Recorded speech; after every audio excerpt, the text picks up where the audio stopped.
ये चल रही है NEET previous year question series, जिसमें हम हर एक सिंगल वीडियो में एक एक चैप्टर का पूरा कॉन्सेप्ट भी समझते हैं, साथ में सारे के सारे प्रीवियस ईयर क्वेश्चन भी करते हैं। लेकिन आज का वीडियो खास है, आज हम नीट 2021 के फिजिक्स के पेपर को डिटेल में देखने वाले हैं। सारे के सारे सोल्यूशन देखेंगे एक ही सिंगल वीडियो में। तो जल्दी से इस वीडियो को स्टार्ट करते हैं। आप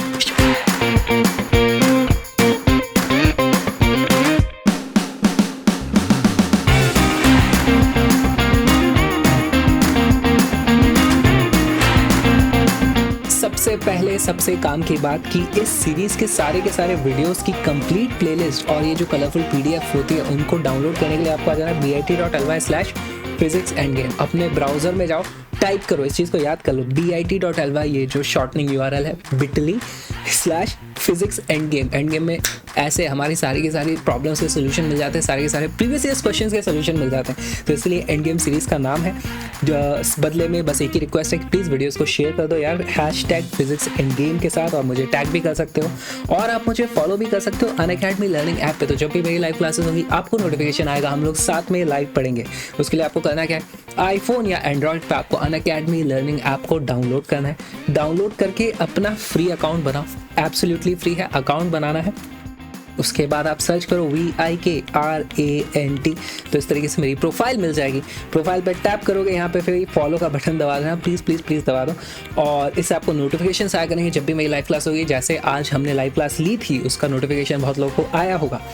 आप मेरी एग्जिस्टिंग क्लासेस भी देख सकते हो, जहाँ पे हमने बहुत सारी थ्योरी भी पढ़ी है, डेडिकेटेड डाउट सेशंस भी रहे हैं और प्रीवियस ईयर क्वेश्चंस भी हम करते हैं। कोई भी क्लास देखने के लिए आपको अपना फ्री प्लान अनलॉक करना पड़ेगा। जैसा कि नाम में है, इट्स एब्सोल्युटली फ्री।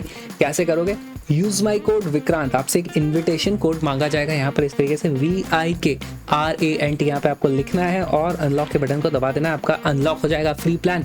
इस तरीके से हम पढ़ते हैं। वहाँ पे भी डिजिटल कलरफुल व्हाइट बोर्ड होता है और आपके कमेंट्स में लाइव देख सकता हूँ, लाइव इंटरैक्ट कर सकते हैं, आपकी बातें भी मैं सुन सकता हूँ। आजकल तो रेज हैंड वाले नए फीचर्स आते जा रहे हैं यहाँ पर। इसमें डेटा बहुत कम कंज्यूम होता है, तो जैसे मेरे 2-2, 3-3 घंटे के वन शॉट जब भी लाइव स्ट्रीम होते हैं, सब लोग बोलते हैं कि अरे डेटा खत्म हो गया। इसमें डेटा भी बहुत सारा बच जाता है। ओके, अनअकैडमी के 2 सब्सक्रिप्शन मॉडल्स हैं, एक है प्लस सब्सक्रिप्शन, एक है आइकॉनिक सब्सक्रिप्शन। प्लस सब्सक्रिप्शन के बहुत सारे बेनिफिट्स हैं। क्या क्या बेनिफिट्स हैं? पहली बात, इंडिया की टॉप फैकल्टी वहाँ पर लाइव पढ़ाती है। दूसरी बात, वहाँ पे डेली लाइव क्लासेस होती है स्ट्रक्चर्ड तरीके से। बहुत सारे कोर्सेज और बैचेस लॉन्च होते रहते हैं और ये हर महीने होते हैं। तो आप कभी भी अनअकैडमी को ज्वाइन करो, आपको ऐसा नहीं होगा कि हमें कुछ पहले से चलते हुए बैच को ही ज्वाइन करना पड़ रहा है। नए कोर्सेज और बैचेस लॉन्च होते रहते हैं। आप अपने डाउट पूछ सकते हो, एजुकेटर के साथ लाइव इंटरैक्ट कर सकते हो, आपको एक पर्सनलाइज डैशबोर्ड मिलता है और सबसे ज़्यादा इंपॉर्टेंट जो फीचर है वो है ये कि आप वहाँ पे बहुत सारे टेस्ट और क्विज दे सकते हो। तो टेस्ट और क्विज देने का फ़ायदा क्या होगा, इससे आपकी प्रैक्टिस बढ़ेगी। बहुत बार ऐसा होता है हम पढ़ते जाते लेकिन एग्जाम हॉल में जाके सिली मिस्टेक्स कर देते हैं, या फिर वो टिक टॉक वो वाला नहीं, जब घड़ी टिक टॉक करती है तो टाइम कंस्ट्रेंट के साथ हम बहुत ज़्यादा सिली मिस्टेक्स करने लग जाते हैं। तो वो एग्जाम टेम्परामेंट डेवलप करने में हमें बहुत प्रैक्टिस की ज़रूरत होती है और वो उसका कोई और इलाज है ही नहीं, सिर्फ प्रैक्टिस करनी होती है। तो बहुत सारे टेस्ट यहाँ पे दिया करो। प्लस सब्सक्रिप्शन के अलावा एक और सब्सक्रिप्शन है आइकॉनिक सब्सक्रिप्शन। इसमें प्लस वाले सारे के सारे बेनिफिट्स हैं। प्लस सब्सक्रिप्शन की हर एक चीज़ आपको मिलेगी, साथ में आपको मिलेगी 1-on-1 live mentorship, study planner, 1-on-1 live doubt clearing sessions और भी बहुत सारे बेनिफिट्स मिलते हैं। तो आप आइकॉनिक सब्सक्रिप्शन भी ले सकते हो। प्लस या आइकॉनिक कोई भी सब्सक्रिप्शन लेने के लिए आपको क्या करना है, वहीं ऐप में आपको ऑप्शन मिल जाएगा। आप 2 साल का या 1 साल का या फिर अपनी ज़रूरत के हिसाब से 1.5 साल का या आधे साल यानी 6 महीने का सब्सक्रिप्शन भी ले सकते हो। कोई भी सब्सक्रिप्शन लोगे, यूज माई कोड VIKRANT, इससे आपको मिलता है 10% का डिस्काउंट। वैसे अभी एक स्पेशल ऑफर चल रहा है, उसमें आपको 10+10% डिस्काउंट मिलता है, एक्स्ट्रा डिस्काउंट मिल रहा है। दूसरी चीज़, मेरे प्लस कोर्सेज 22 सितंबर से लॉन्च हो रहे हैं। 22 सितंबर से मैं लॉन्च कर रहा हूँ, तो please use my code Vikrant and enrol in my plus courses. कल उसकी आप देख पाओगे, मेरी प्रोफाइल पे भी वो दिख जाएगा। आज अभी मैं बना नहीं पाया हूँ उसको, कल मैं बना दूंगा। 22 से we are starting our plus course. Okay, तो लेट्स स्टडी लाइव। जिन लोगों ने इस पिच को स्किप कर दिया उन लोग के लिए use my code Vikrant on the learning app. और अब इस क्वेश्चन पेपर को सॉल्व करना शुरू करते हैं। सबसे पहले हम आते हैं सेक्शन ए में। इसमें हमारे पास 35 क्वेश्चन है, सारे के सारे करना जरूरी है। तो क्वेश्चन सॉल्व करना शुरू करते हैं। आप देखोगे कि बहुत ही आसान क्वेश्चन पेपर आया था, बहुत सारे क्वेश्चंस एग्जैक्टली पिछले प्रीवियस ईयर क्वेश्चन से रिपीट हुए हैं और मैं आपको बताता भी जाऊंगा कौन कौन से क्वेश्चंस रिपीट हुए हैं। तो क्वेश्चन सॉल्व करना शुरू करते हैं। An inductor of inductance L, a capacitor of capacitance C, and a resistance of resistance R are connected in series to an AC source of potential difference V volts as shown in the figure. तो हमारे पास एक figure है.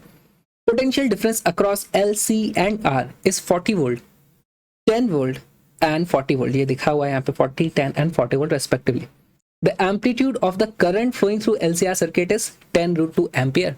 Okay, the impedance of the circuit is. बहुत ही interesting सवाल है ये. Exactly पहले भी पूछा जा चुका है नीट में सेम वैल्यूज के साथ में. अब देखो इसको सॉल्व किस तरीके से करना है. इसको सॉल्व करने का गलत तरीका क्या होगा?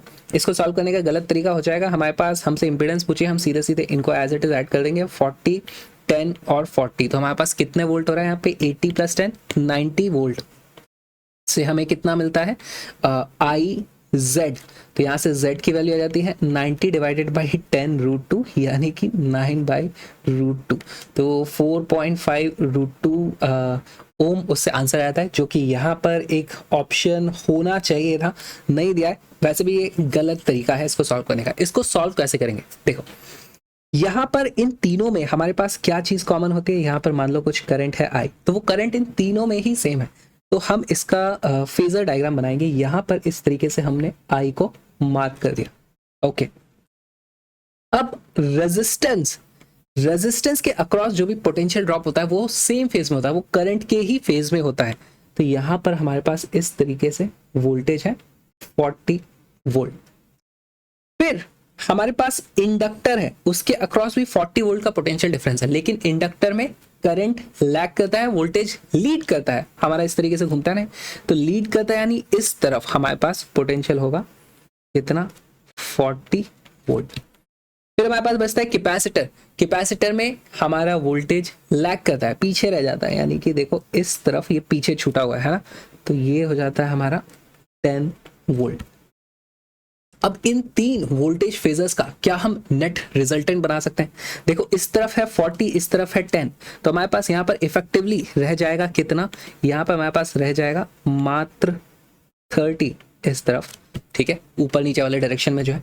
और इन दोनों का ही रिजल्टेंट अगर मैं देखूं तो यहाँ पर 30 और 40 का जो रिजल्टेंट होता है ये होता है 50 वोल्ट. हमारे पास 50 वोल्ट वोल्टेज है. ये कौन सा वोल्टेज है? ये वाला वोल्टेज है 50 वोल्ट. अब क्या करें? देखो हमारे पास सारी चीजें आ गई हैं, हमें अब इक्वेशन लगानी है. V = IZ. हमसे पूछिए इंपेडेंस, वोल्टेज पता चल गया 50, I की वैल्यू कितनी है? 10√2. यहाँ से Z निकल जाएगा और यही हो जाएगी. फिर से हमारी गलती, यहाँ पर नीट ने बहुत अच्छा क्वेश्चन बनाया. यहाँ पर हमें एम्पलीट्यूड ऑफ करंट दिया है. जब भी हमें वोल्टेज की वैल्यू दी जाती है 10 वोल्ट, 40 वोल्ट, 40 वोल्ट, ये सब वैल्यूज क्या होती हैं? RMS values. यहाँ पर हमें एम्पलीट्यूड दिया है, यानी कि वो जो हमारी पीक इस तरीके से आती है, हमें पीक वैल्यू की दे दी गई है. इसका मतलब हमें इसको पहले RMS में कन्वर्ट करना पड़ेगा.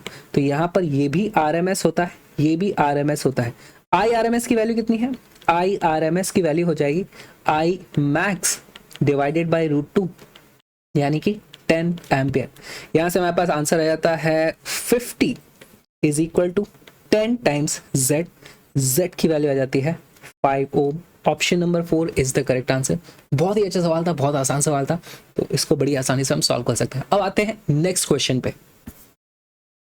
Find the value of angle of emergence from the prism. Refractive index of the glass is √3. देखो यहाँ से ये लाइट आई है और हमारे पास यहाँ पर ये नॉर्मल इंसिडेंस है 90 डिग्री पर, तो यहाँ से तो लाइट सीधे के सीधे निकल जाने वाली है इस तरीके से, ऐसे, है ना. ये भी 90 डिग्री होगा, ये भी 90 डिग्री होगा, सब 90 डिग्री पे. अब यहाँ पर नॉर्मल बनाओ इस तरीके से, ऐसे. हमारे पास इमर्जिंग लाइट इस तरीके से होगी, ये हो जाता है हमारा एंगल ऑफ इमर्जेंस. क्या हमें ये वाला एंगल पता है? ये जो हमारा इंसिडेंट एंगल है उसकी वैल्यू कितनी है? देखो ये एंगल था 60 डिग्री, यहाँ पर है 90 डिग्री, तो इस ट्राइंगल में हमारे पास ये वाला एंगल की वैल्यू आ जाती है, दिस बिकम्स 30 डिग्री. अगर ये 30 डिग्री है तो अब इस ट्राइंगल में देखो ये वाला हमारे पास बचता है कितना? ये हमारे पास बचता है 60 डिग्री, और ये 60 डिग्री है तो ये वाला एंगल हमारा फिर से हो जाता है 30 डिग्री. अब हमें इस पॉइंट पर स्नेल्स लॉ लगा देना है. स्नेल्स लॉ के हिसाब से N1 sin I = N2 sin E. तो हमारे पास N1 यानी कि √3 into sine of 30 degree is equal to 1, जो कि एयर का रिफ्रैक्टिव इंडेक्स होगा, इंटू साइन ऑफ ई। यहाँ से √3 into 1/2 is equal to sine E, यानी कि ई की वैल्यू आ जाती है 60 degree. Option number 1 is the correct answer. बहुत ही आसान सवाल था, इससे ज़्यादा मुश्किल सवाल तो पता नहीं क्या होगा, बहुत अच्छा था। नेक्स्ट क्वेश्चन देखो। A dipole is placed in an electric field as shown, in which direction will it move. पहली बात तो हमने देखा था कि हमारे पास जब भी इस तरीके से इलेक्ट्रिक फील्ड होता है तो उसमें डायपोल पे कभी फोर्स नहीं लगता। मान लो ये हमारा डायपोल है, उस पर नेट फोर्स 0 होता है, उस पर टॉर्क लगता है। जैसे इस केस में इसके ऊपर टॉर्क की वैल्यू भी 0 होगी, स्टेबल इक्विलिब्रियम होता है। इस केस में भी टॉर्क की वैल्यू 0 होती है ना, ये भी स्टेबल अनस्टेबल इक्विलिब्रियम होता है। अगर हमारा डायपोल कुछ ऐसे होता है तो यहाँ पे फोर्स तो इन सभी केसेस में 0 होता है। फोर्स 0 क्यों होता है? देखो डायपोल में हमारे पास एक पॉजिटिव चार्ज होता है, एक नेगेटिव चार्ज होता है, दोनों पे same amount of electric field लगेगा, तो एक पे इस डायरेक्शन में फोर्स आ जाएगा, दूसरे पे उल्टे डायरेक्शन में फोर्स आ जाएगा, तो नेट वो कैंसिल आउट कर जाते हैं और हमारे पास फोर्स की वैल्यू 0 आ जाती है। तो यहाँ पर की वैल्यू क्या थी कि हमारा इलेक्ट्रिक फील्ड सभी जगह यूनिफॉर्म होना चाहिए। क्या यहाँ पर इलेक्ट्रिक फील्ड यूनिफॉर्म है? यहाँ पर इलेक्ट्रिक फील्ड यूनिफॉर्म नहीं है। देखो यहाँ पर फील्ड लाइंस के बीच में जो डिस्टेंस है और यहाँ पर फील्ड लाइन के बीच में जो डिस्टेंस है ये ज्यादा है, यानी कि यहाँ पर इलेक्ट्रिक फील्ड कम होगा। तो हमारे चार्ज के ऊपर ज्यादा फोर्स लग रहा होगा, इस प्लस क्यू के ऊपर, इसके ऊपर कम फोर्स लग रहा होगा। ऑपोजिट डायरेक्शन में लगेगा लेकिन एक ज्यादा है एक कम है, तो हमारे पास डिसबैलेंस फोर्सेस हो जाएंगे। अच्छा यहाँ पर डायग्राम भी आई थिंक क्वेश्चन वालों ने थोड़ा गलत बनाया, क्योंकि ऑप्शन है सिर्फ लेफ्ट और राइट, लेफ्ट और राइट, लेफ्ट और राइट, तो शायद ये वाला प्लस क्यू यहाँ होगा, ये वाला माइनस क्यू यहाँ होगा, तभी इस लाइन के ऊपर वो सिर्फ लेफ्ट राइट मूव करेगा। नहीं तो अभी हो सकता है टेढ़ा मेढ़ा ऐसा उधर उधर कहीं घूमता हुआ चला जाए, ठीक है, तो वो फिर लेफ्ट और राइट तो नहीं बोलेंगे उसको, पर ठीक है हम इसको इस हिसाब से ही सॉल्व करते हैं। हमारे पास यहाँ पर पॉजिटिव क्यू पर यहाँ पर देखो इस तरीके से इलेक्ट्रिक फील्ड गया होगा ऐसे, है ना, तो इसके ऊपर इस दिशा में मान लो लगता है फोर्स F। यहाँ से एक और फील्ड लाइन ऐसे गई होगी, लेकिन यहाँ पर इलेक्ट्रिक फील्ड का मैग्नीट्यूड कम हो गया होगा, तो यहाँ पर इसके ऊपर इस दिशा में थोड़ा सा फोर्स लगेगा F। अब इसको क्या बोलोगे? इन दोनों फोर्सेस का रिजल्टेंट किधर आता है? हमारे पास इन दोनों का रिजल्टेंट इधर F रिजल्टेंट इस तरफ आ जाता है। तो हमारा चार्ज पार्टिकल सॉरी डायपोल किस दिशा में मूव कर रहा है? Towards right, towards the right. और कोई भी चीज किस तरफ मूव करती है? जिस तरफ उसकी पोटेंशियल एनर्जी कम हो। तो हमारे पास towards the right edge its potential energy will increase नहीं डिक्रीज, टुवर्ड्स द राइट। तो option number 2 is the correct answer. यहाँ पे कुछ लोगों को डाउट आता है कि ये जो माइनस क्यू चार्ज है अगर ये इलेक्ट्रिक फील्ड की दिशा में जाएगा तो इसकी पोटेंशियल एनर्जी बढ़ेगी, इसकी पोटेंशियल एनर्जी बढ़ कैसे रही है? अच्छा इसकी जरूर बढ़ जाएगी लेकिन इसकी तो कम हो रही है ना, तो एक की ज्यादा कम हो जाएगी, दूसरे की थोड़ी सी बढ़ जाएगी। इसको आप ऐसे समझो, हमारे पास जो सी सॉ होता है, मान लो यहाँ पर हमारे पास कुछ मास है, यहाँ पर कोई बहुत ज्यादा मास रख देंगे तो ये नीचे आ जाता है, ये वाला तो ऊपर जाएगा। हम बोलते हैं ग्रेविटेशनल पोटेंशियल एनर्जी तो हमेशा कम होनी चाहिए, तो इसकी तो कम हो रही है, इसकी बढ़ जाती है, तो ऐसा कैसे हो रहा है? तो ओवरऑल सिस्टम की देखोगे तो वो कम ही हो रही होगी, तो हमारे पास आंसर इसीलिए 2 हो जाता है। नेक्स्ट क्वेश्चन देखते हैं। A capacitor of capacitance C is connected across an AC source of voltage V given by V is equal to V naught sin omega t. The displacement current between the plates of the capacitor would then be given by। अच्छा ये displacement current क्या होता है? हमारे पास देखो यहाँ पर इस तरीके से मान लो कोई AC सोर्स है, उसमें लगा दिया हमने कैपेसिटर, तो यहाँ पर तो कुछ करंट होता है, क्योंकि तार है तो तार में करंट आ सकता है। यहाँ पर इन दोनों के बीच में कोई तार ही नहीं है, पर फिर भी यहाँ पर कुछ करंट होता है जिसे हम बोलते हैं डिस्प्लेसमेंट करंट। उसके मैग्नेटिक इफेक्ट्स हमें देखने को मिलते हैं, इसलिए उसे डिस्प्लेसमेंट करंट बोला जाता है। तो वो कहाँ से आता है? चेंजिंग इलेक्ट्रिक फील्ड के कारण वो क्रिएट हो जाता है। जो भी है उसकी जो वैल्यू होती है वो इस आई के बराबर ही होती है। तो इसको सॉल्व करने का बहुत ही आसान तरीका है। हमारे पास इक्वेशन क्या होती है? Q is equal to CV, capacitor की इक्वेशन है, हमेशा वैलिड होगी।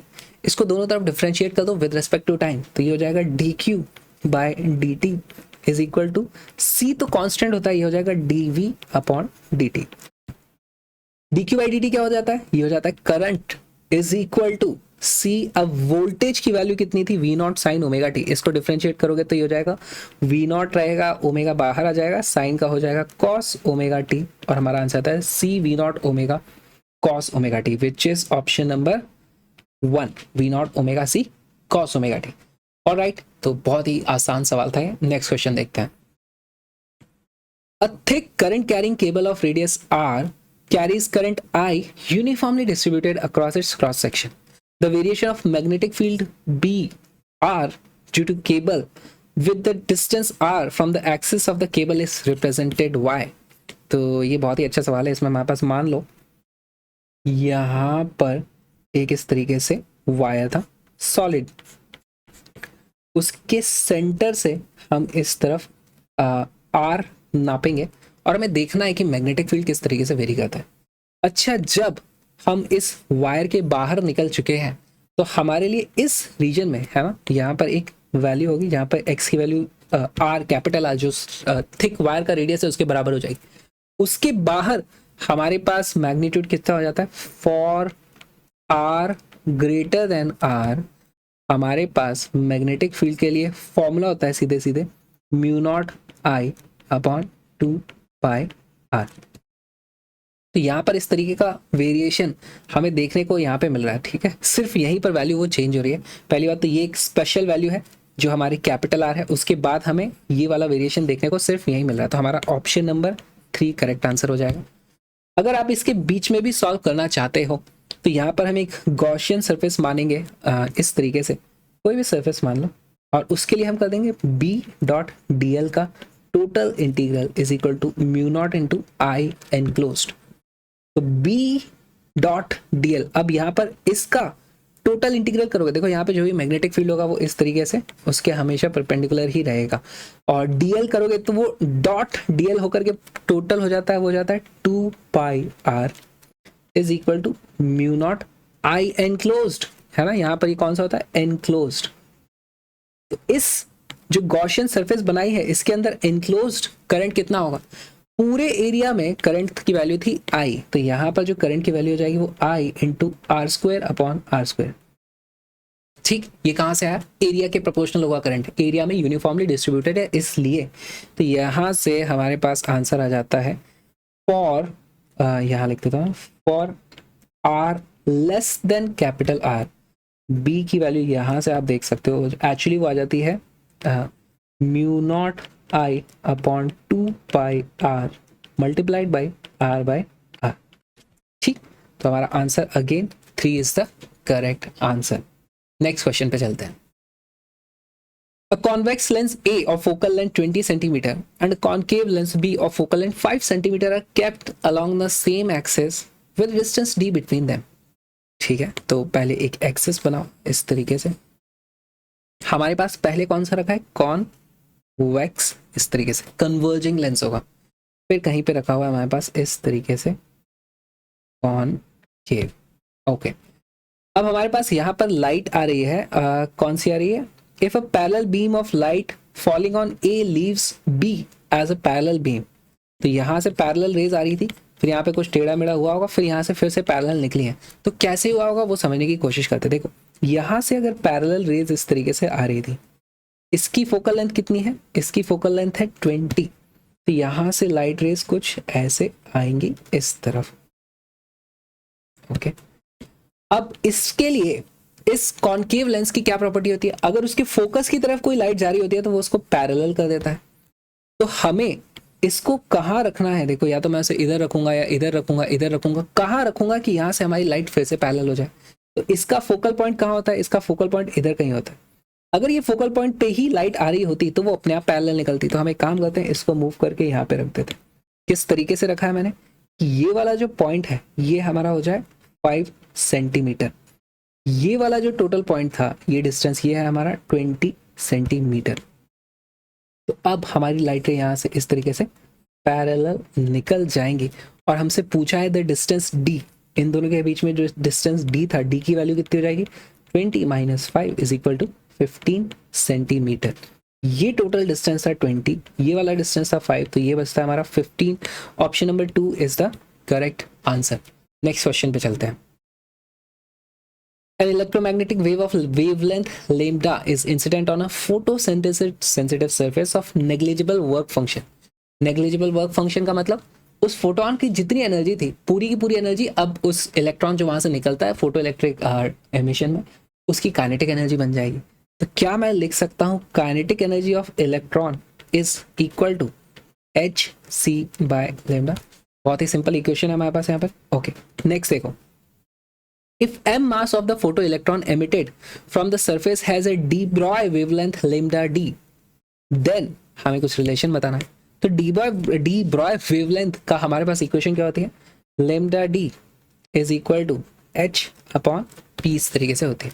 या फिर इसी को हम लिख सकते हैं एच अपॉन एम वी भी लिख सकते हो, या फिर इसको आप H upon under root of 2 kinetic energy into mass m लिख सकते हैं। अब यहाँ से काइनेटिक एनर्जी इस इलेक्ट्रॉन की कितनी होगी, जितनी यहाँ पर एनर्जी थी वो पूरी पूरी काइनेटिक एनर्जी बन गई थी, तो ये वाली वैल्यू हम यहाँ पर रख देंगे। इससे हमारे पास रिलेशन क्या आ जाता है, इसकी वैल्यू हो जाएगी lambda D is equal to H upon under root of 2 H C by lambda into M. दोनों तरफ स्क्वायर कर दो, हाँ दोनों तरफ स्क्वायर कर दो, तो यहाँ पर हमारी वैल्यू हो जाएगी लेमडा डी का square is equal to H का square upon 2HCm into lambda. यहाँ पर एक एच से ये पावर कैंसिल आउट हो जाएगी, हमारे पास रिलेशन आ जाएगा lambda is equal to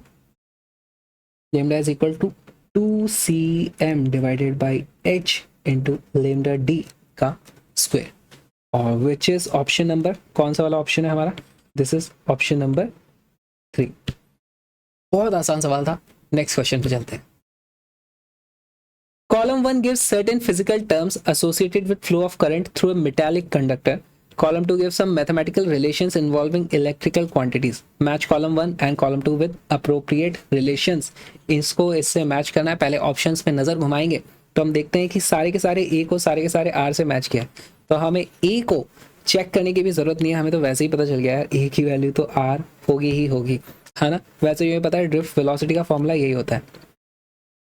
electrical resistivity, इनमें से कौन सा ऑप्शन होगा, हमें यहाँ पर यूज करना है ओम्स लॉ की जो वेक्टर फॉर्म है, ठीक है, वो क्या है, J is equal to sigma times E।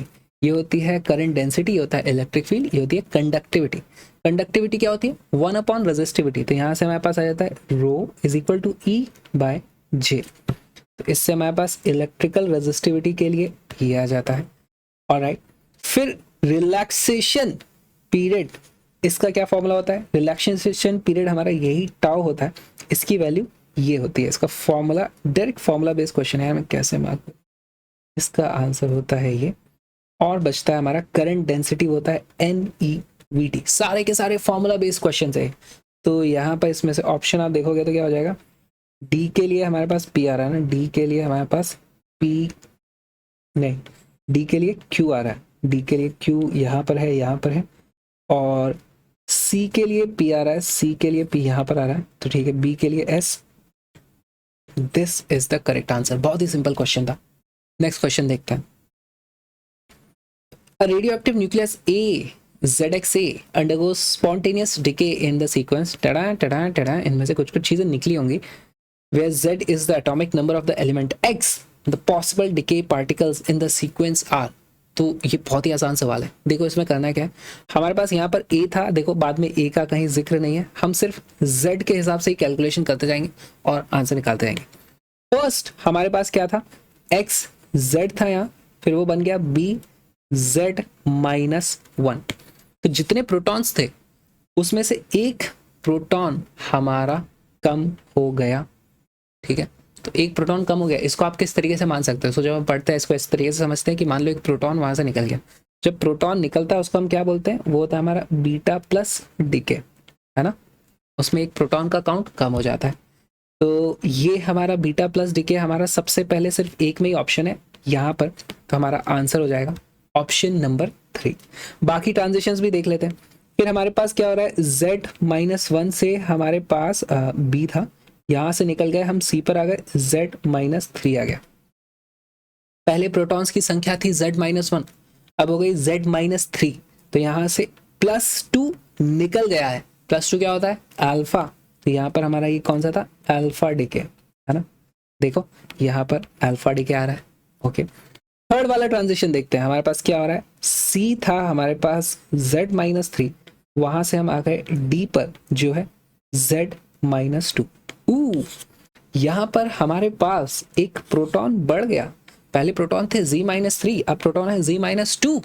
एक प्रोटॉन बढ़ कैसे गया, इसको आप ऐसे समझ सकते हो कि एक न्यूट्रॉन प्रोटॉन और इलेक्ट्रॉन में टूट गया होगा, तो इसलिए इलेक्ट्रॉन तो बाहर निकल गया और साथ में प्रोटॉन वहाँ पे रह गया न्यूक्लियस के अंदर, तो बाहर क्या निकला, इलेक्ट्रॉन। तो इसलिए हमारे पास ये है बीटा माइनस डिके।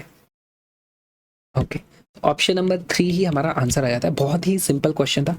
इसमें बहुत अच्छी बात क्या थी, ऑप्शंस इस तरीके के दिए कि आप पहली सीक्वेंस भी आपको पता है तो आप इसको मार्क कर सकते हो कि हमारा ऑप्शन नंबर 3 करेक्ट है। टाइम बच जाएगा, सारे नहीं चेक करने पड़ेंगे। नेक्स्ट क्वेश्चन देखते हैं।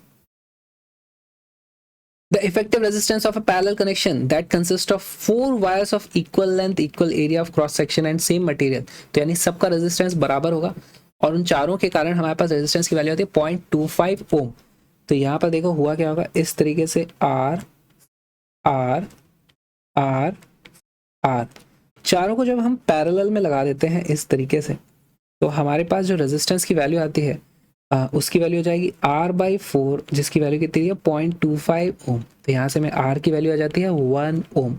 हर एक वायर का जो रेजिस्टेंस है वो 1 ओम रहा होगा, तभी 4 ऐसे वायर का पैरेलल कॉम्बिनेशन 0.25 ओम आता है। फिर क्या किया हमने उसका, what will be the effective resistance if they are connected in series. तो इन्हीं चारों को हमने सीरीज में लगा दिया, R R R R। अब इनका टोटल जो हमारे पास रेजिस्टेंस हो जाएगा वो हो जाएगा 4 टाइम्स R, जिसकी वैल्यू हो जाती है 4 ohm. Option number 4 is the correct answer. बहुत ही आसान सवाल था। इससे आसान सवाल क्या होता है पता नहीं, कुछ तो होता है जो आएगा इसी क्वेश्चन पेपर में, देखते जाओ। A particle is release from height s from the surface of the earth at a certain height, it's kinetic energy is 3 times it's potential energy. Potential energy नापने के लिए हमने मान लिया होगा कि अर्थ की सरफेस पे 0 रही होगी। The height from the surface of earth and the speed of the particle at that instant are respectively। पहले हमारी हाइट थी s, बाद में हमारी हाइट बचती है सिर्फ h। तो हमारी पोटेंशियल एनर्जी कितनी कम हो गई है ना। हाँ, द हाइट ऑफ हमारी पोटेंशियल एनर्जी जो कम हो गई वही काइनेटिक एनर्जी बन जाएगी। तो हमारी kinetic energy is 3 times potential energy. Kinetic energy हो जाएगी mg S minus H is equal to 3 times mgh। ये mg s minus h, यहाँ से यहाँ तक जो पोटेंशियल एनर्जी कम हुई है वही काइनेटिक एनर्जी बन गई, is equal to 3 times potential energy. यहाँ की पोटेंशियल एनर्जी होगी mgh। यहाँ पर mg से mg कट जाएगा, हमारे पास वैल्यू आती है s minus h is equal to 3h, यानी कि s is equal to 4h या फिर h is equal to s/4। हमारे पास s/4 सब जगह दिख भी रहा था, तो यानी आंसर तो s/4 वाला ही कुछ होना चाहिए था। इस तरीके से आप अज्यूम भी कर सकते हो, पर ये सब चीज़ें करनी नहीं चाहिए हमें, ठीक है। अब अच्छा, स्मार्ट गेसिंग करेंगे उसके हिसाब से आंसर क्या आता है। s/4 हमें ज़्यादा दिख रहा है तो s/4 आंसर आ जाता है, और बाकी दूसरे ऑप्शन में ये वाला ऑप्शन हमें ज़्यादा दिख रहा है ना, तो यहाँ पर ये हम 2 को मार्क कर देते हैं अगर सिर्फ हम स्मार्ट गेसिंग कर रहे होते। अब देखते हैं इसका आंसर क्या है। The height of the surface and the speed of the particle. Speed के लिए हमें क्या फॉर्मूला होता है, स्पीड हो जाती है, speed is equal to √2gh। कितना वो नीचे गिरा है, ये वाली हाइट, वो वाली हाइट कितनी हो जाती है, वो हो जाएगी 3s/, क्योंकि ये टोटल था s, ये था s/4, तो ये हो जाता है 3s/4। यहाँ से हमारे पास आंसर आता है, स्पीड की वैल्यू हो जाती है √3gs/2। 3gs/2 हमारे पास ये ऑप्शन है, तो हमारे पास option number 4 is the correct answer. अगर हम ओवर स्मार्ट बनने की कोशिश करते तो हम ये वाला मार्क करके आ जाते, सॉल्व करना चाहिए, इसलिए option number 4 is the correct answer. ठीक है, नेक्स्ट क्वेश्चन पे चलते हैं।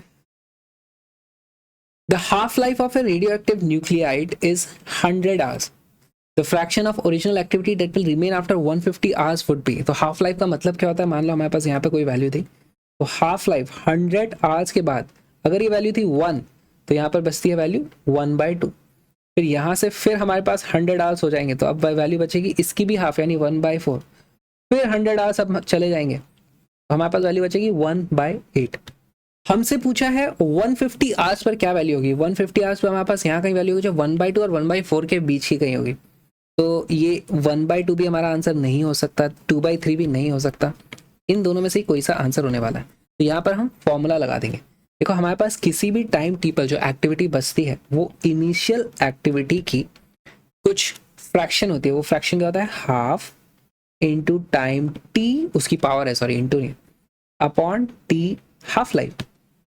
हमारे केस में यहाँ पर n divided by N naught, activity divided by original activity, यही तो फ्रैक्शन हमसे पूछा है, इसकी वैल्यू हो जाएगी 1/2 की power 150 divided by half life कितनी है 100, यानी कि 1/2 की पावर 1.5, यानी कि 1/2 इंटू 1/2 का पावर 1/2, यानी कि 1/2√2।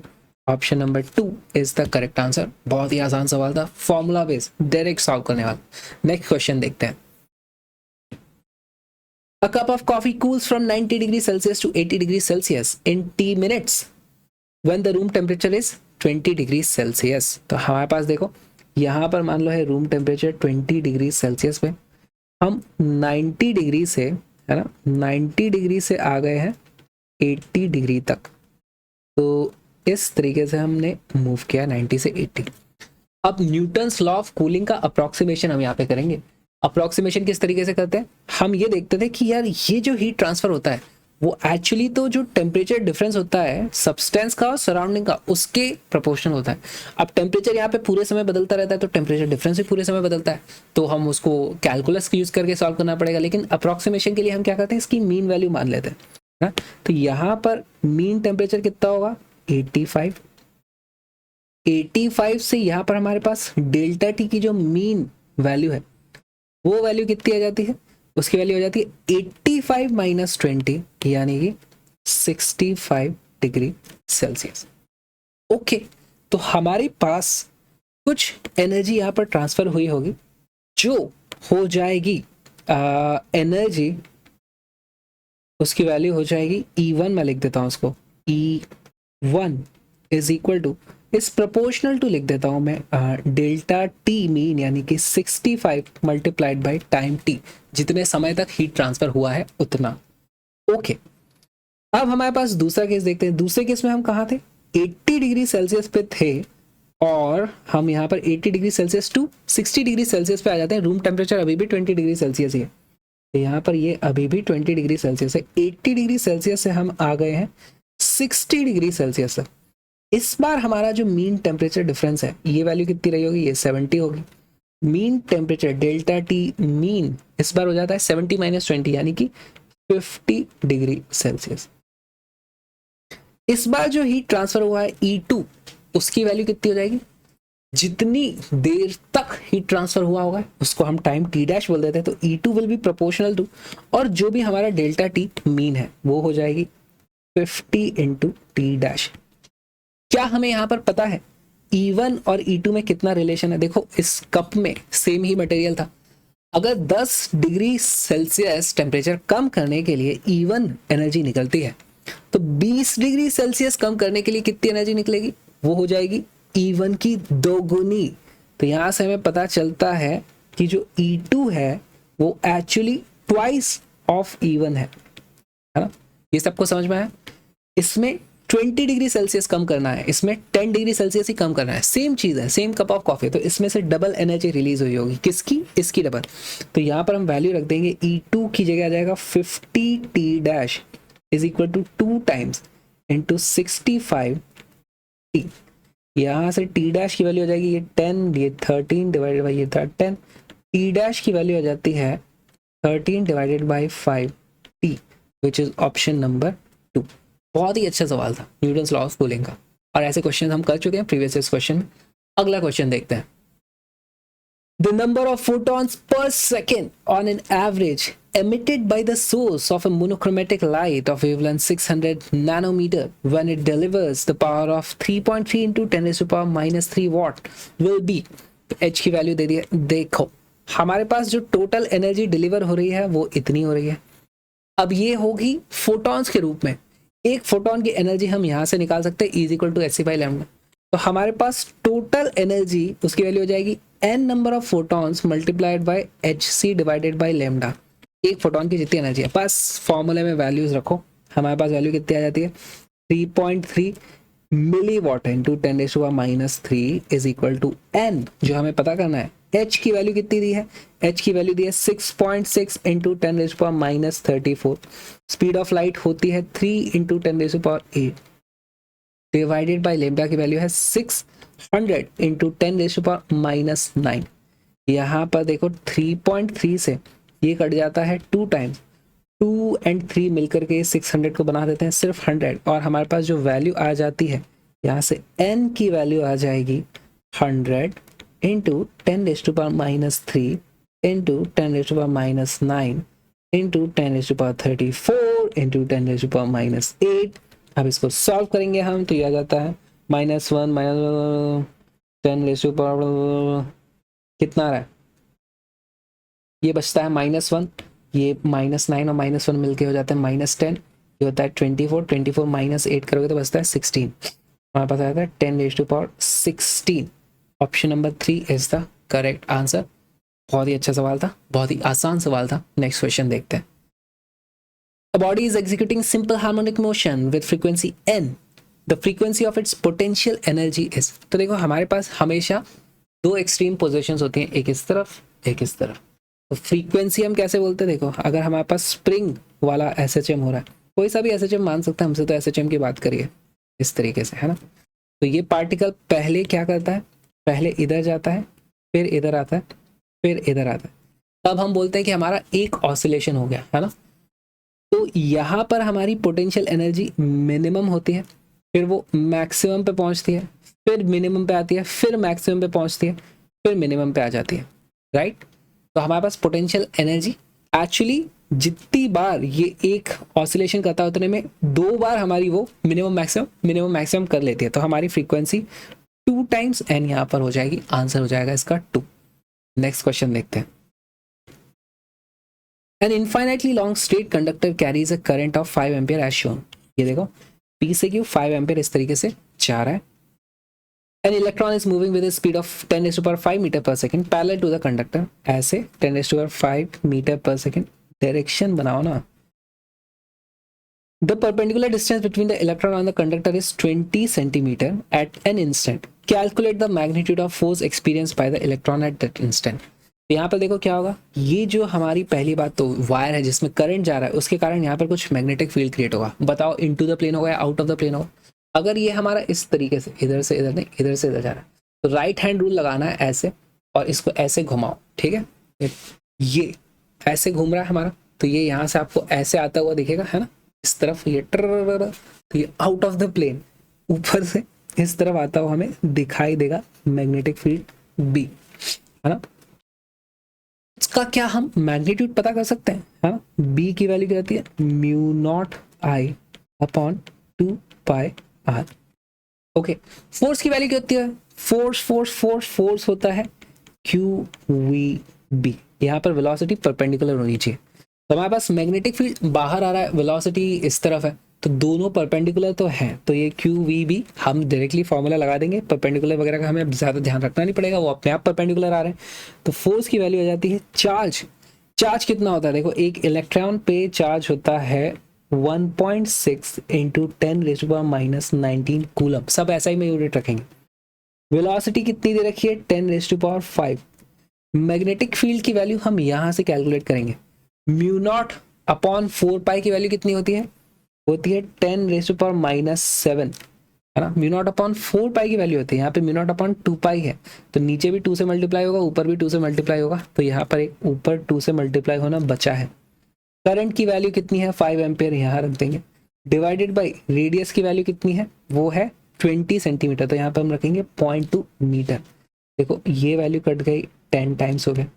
1.6 इंटू 5 की वैल्यू हो जाती है 8, इसकी वैल्यू हो जाती है 8 इंटू 10⁻⁻19 प्लस 5 माइनस 7 प्लस 1, है ना, ये 10 ये भी है, इसकी वैल्यू हो जाएगी 8 वाला तो आंसर ही है क्या, 8 इंटू 10⁻⁻20 आ जाएगा Newton. Option number 4 is the correct answer. बहुत ही आसान सवाल था, और देख के लगा हमें कि कैलकुलेशन महंगी पड़ेंगी, लेकिन नहीं, कैलकुलेशंस भी बहुत ज़्यादा आसान थे। नेक्स्ट क्वेश्चन देखते हैं। If force F, acceleration A and time t are chosen as fundamental physical quantities, find the dimensions of energy। तो एनर्जी क्या होती है, energy is equal to work भी मैं लिख सकता हूँ। सारा गेम यहाँ पे ये है कि एक सिंपल फॉर्मूले में लाओ, जिस तरीके से हमसे पूछिए फोर्स एंड इनके टर्म्स है, तो वर्क को मैं क्या लिख सकता हूँ, फोर्स मल्टीप्लाइड बाय डिस्प्लेसमेंट, है ना। ओके, अब फोर्स की वैल्यू फोर्स हो जाएगी, डिस्प्लेसमेंट क्या होता है, half into acceleration into time square, half A T square होता है डिस्प्लेसमेंट, कोई सा भी फॉर्मूला लगा दो, ठीक है। तो यहाँ से अगर हमसे एनर्जी के डायमेंशन पूछे जाएंगे ENERGY, तो वो डायमेंशन हो जाएंगे फोर्स का डायमेंशन और एक्सेलरेशन का भी डायमेंशन आ जाएगा और टाइम का डायमेंशन हो जाएगा 2 टाइम्स, है ना। तो ये इसकी वैल्यू कितनी जाती है, FAT2। फोर्स में 1, एक्सेलरेशन में 1, टाइम में 2 इसके डायमेंशन आ रहे हैं। Option number 2 is the correct answer. Next question देखते हैं। Match the column 1, 2 and choose the correct match for the given choices. Direct formula based question आ गया, ठीक है। तो यहाँ पर बहुत सारे ऑप्शंस है। पहली बात तो 5/2 RT क्या होता है, average kinetic energy of A molecule, वो होती है 3/2 kBT, है ना। ये बोल्ट्जमैन कांस्टेंट एक मॉलिक्यूल की बात है। Total internal energy of 1 mole of diatomic gas, वो डायटोमिक गैस के लिए डिग्री ऑफ फ्रीडम होता है 5/2 RT, है ना। ये ऑप्शन आ गया हमारे पास। Root mean square speed of a gas molecule, वो हमें पता है √3RT/m होता है, सीधे सीधे ए का आंसर हो जाएगा क्यों। और pressure exerted by ideal gas, उसका वैल्यू हमारे पास बचती है ये, हमारे पास उसका फॉर्मूला क्या होता है प्रेशर का फॉर्मूला क्या होता है, वो होता है 1/3 ρV², है ना। तो ये रो जो डेंसिटी होती है उसको हम क्या बोल देंगे, number of particles multiplied by mass divided by volume. तो ये actually mass divided by volume था, तो इसको हम NM भी लिख सकते हैं। तो ये जाता है 1/3 NM/V²। तो हमारे पास इस तरीके से आंसर आ जाता है। यहाँ पे आप ऑप्शन देखोगे, A का Q, B का P, C का S, हमारे पास आंसर हो जाता है D का R। Option number 3 is the correct answer. Direct formula based question है, फॉर्मूले याद है तो आप सीधे सीधे नंबर यहाँ पे ले जाओगे। नेक्स्ट क्वेश्चन देखते हैं। A small block slides down on a smooth inclined plane starting from the rest at time t is equal to 0. Okay. Let Sn be the distance traveled by the block in the interval t is equal to n-1 to n second. Then the ratio Sn by Sn+1 is. बहुत अच्छा सवाल है। ये है Galileo के वो odd number rule वाला जो होता है। तो उसमें क्या होता है, हर एक कॉन्जिक्यूटिव सेकंड में हमारे पास जो डिस्टेंस ट्रैवल किया जाता है वो ऐसे होता है 1:3, 5:7, 9, इस तरीके से। तो अगर मैं n की वैल्यू 1 रख दूं यहाँ पे, है ना, n = 1 रख दूं, n = 1, तो ये जो डिस्टेंस हमसे पूछा है वो एक्चुअली क्या पूछा है, ये Sn by Sn+1 ये है फर्स्ट सेकंड में कितना ट्रैवल किया और सेकंड में कितना ट्रैवल किया। तो वो हो जाएगा 1:3, यानी कि 1/3 उसकी वैल्यू आनी चाहिए। n की वैल्यू 1 रख के देखो किसमें 1/3 आता है, तो ऑप्शन हमारा आता है सिर्फ 2। पर इसको हम सॉल्व भी करके देखते हैं। मान लो हमारे पास जो भी एक्सेलरेशन आता है, एक्सेलरेशन की वैल्यू हो जाती है a, कितने भी होगी उसकी वैल्यू, mg sin थीटा होती है ना, फ्रिक्शन नहीं है तो। ओके, तो हमारे पास जो डिस्टेंस डिस्प्लेसमेंट हो जाएगा Sn की वैल्यू हो जाएगी डिस्प्लेसमेंट एट nth सेकंड पे वो कहाँ था, -n-1 सेकंड पे वो कहाँ था, उसकी वैल्यू कितनी हो जाती है, ½ a t, यहाँ पे t की वैल्यू है n² -½ a n-1 का स्क्वायर। ये सबको समझ आया क्या कर दिया हमने, टाइम की वैल्यू रख दी है बस यहाँ पे, है ना। ½ at² हमारे पास फॉर्मूला होता था ½ at²। यूनिफॉर्म एक्सेलरेशन में जब रेस्ट से स्टार्ट होता है, ठीक है, ये स्टार्ट हुआ है रेस्ट से, राइट। तो ½ at² और ½ a t-1 का स्क्वायर हमने कर दिया। इसकी वैल्यू देखो क्या आ जाती है, इसकी वैल्यू आ जाती है ½ a n² से n² कट जाएगा और ये माइनस है तो हमारे पास 2n-1 वैल्यू आती है। ओके, हमसे पूछा है Sn/Sn+1। तो अब इस फॉर्मूले में एक बार n की जगह n रख देंगे, एक बार n की जगह n+1 रख देंगे। तो यहाँ पर देखो वैल्यू क्या आ जाती है, ½ a 2n-1 और नीचे हम रख देंगे ½ a 2 × n+1, क्योंकि यहाँ पर n+1 रखा था तो यहाँ भी n की जगह n+1 रख देंगे, -1। ½ a से ½ a कैंसिल आउट हो जाता है, हमारे पास इसकी वैल्यू हो जाती है 2n-1 अपॉन 2n + 2 -1 यानी 2n+1। Option number 2 is the correct answer. बहुत ही आसान सवाल था, थोड़ा लेंदी लग रहा है, पर अगर आपको Galileo's law of odd number पता है तो आप इसको डायरेक्टली सॉल्व कर सकते हो। ठीक, नेक्स्ट क्वेश्चन देखते हैं। A nucleus with mass number 240 breaks into 2 fragments, each of mass number 120 the binding energy per nucleon of the unfragmented nuclei is 7.6 mega electron volt, while that of the fragment is 8.5 million electron volt या mega electron volt. It's the same thing. The total gain in the binding energy in the process is, देखो हमारे पास यहाँ पर एक nucleus था 240, उसमें छोटे छोटे न्यूक्लियॉन्स थे, वो फिर हमारे पास ब्रेक हो जाता है इस तरीके से, यहाँ पे 120 का एक बचता है और 120 का यहाँ पर दूसरा बचता है। यहाँ पर न्यूक्लियॉन जो हमारे पास एनर्जी थी वो थी 7.6 मिलियन इलेक्ट्रॉन वोल्ट, यहाँ पर 8.5 मिलियन इलेक्ट्रॉन वोल्ट इसमें भी है, 8.5 मिलियन इलेक्ट्रॉन वोल्ट इसमें भी है। तो हमें देख लेना है बेसिकली कि टोटल एनर्जी का गैप कितना हुआ है। ओके, तो देखते हैं यहाँ पर टोटल गैप जो हमारे पास डेल्टा ई मान लो, मैं उसको लिख देता हूँ, उसकी वैल्यू हो जाएगी फाइनल हमारे पास है 8.5 इंटू 120 प्लस 8.5 इंटू 120 है ना, माइनस 7.6 इंटू 240।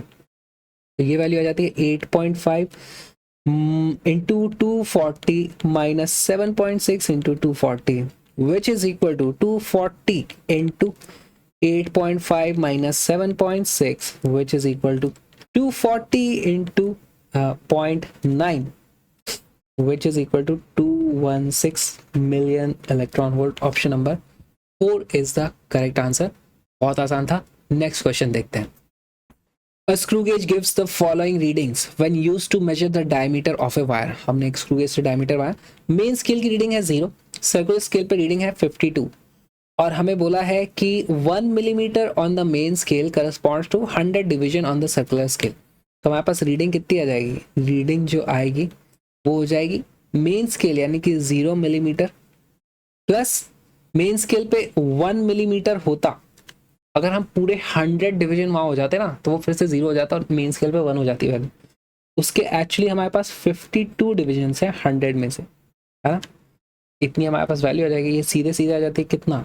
0.52 मिलीमीटर या फिर 0.052 centimetre is the correct answer. Next question देखते हैं।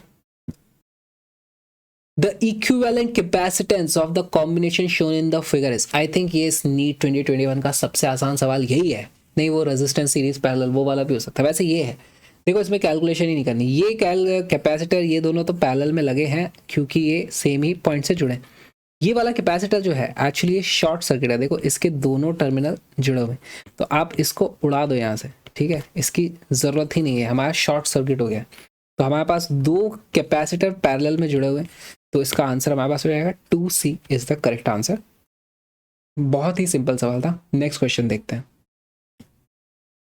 A lens of large focal length and a large aperture is best suited as an objective of an astronomical telescope since, now we have 3 options. A 4th option is all of the above. Let's see.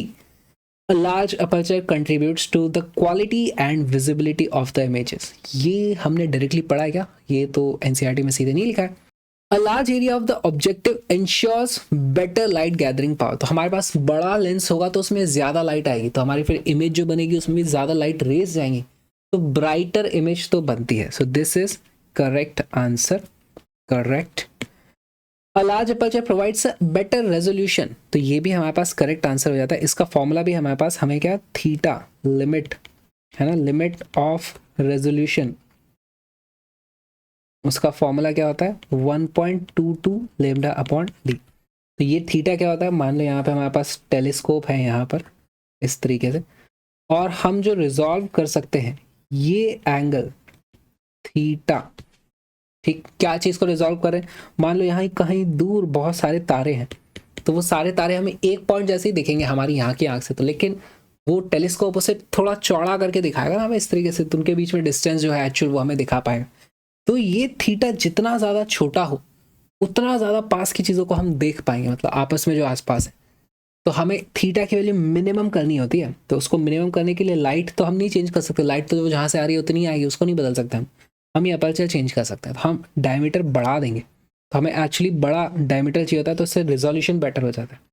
अच्छा, resolution better हो गया है और brightness better हो गई है, तो brightness से हमारी विजिबिलिटी बढ़ती है, क्वालिटी से रेजोल्यूशन बढ़ता है, तो हमारे 2 और 3 का कॉम्बिनेशन ही ऑप्शन नंबर 1 है, और 1, 2, 3 का कॉम्बिनेशन ही हमारा ऑप्शन नंबर 4 है। तो हमारा आंसर हम क्या मार्क करेंगे, option number 4 is the correct answer. ठीक, नेक्स्ट क्वेश्चन देखते हैं। Two charged spherical conductors of radius r1 and r2 are connected by a wire.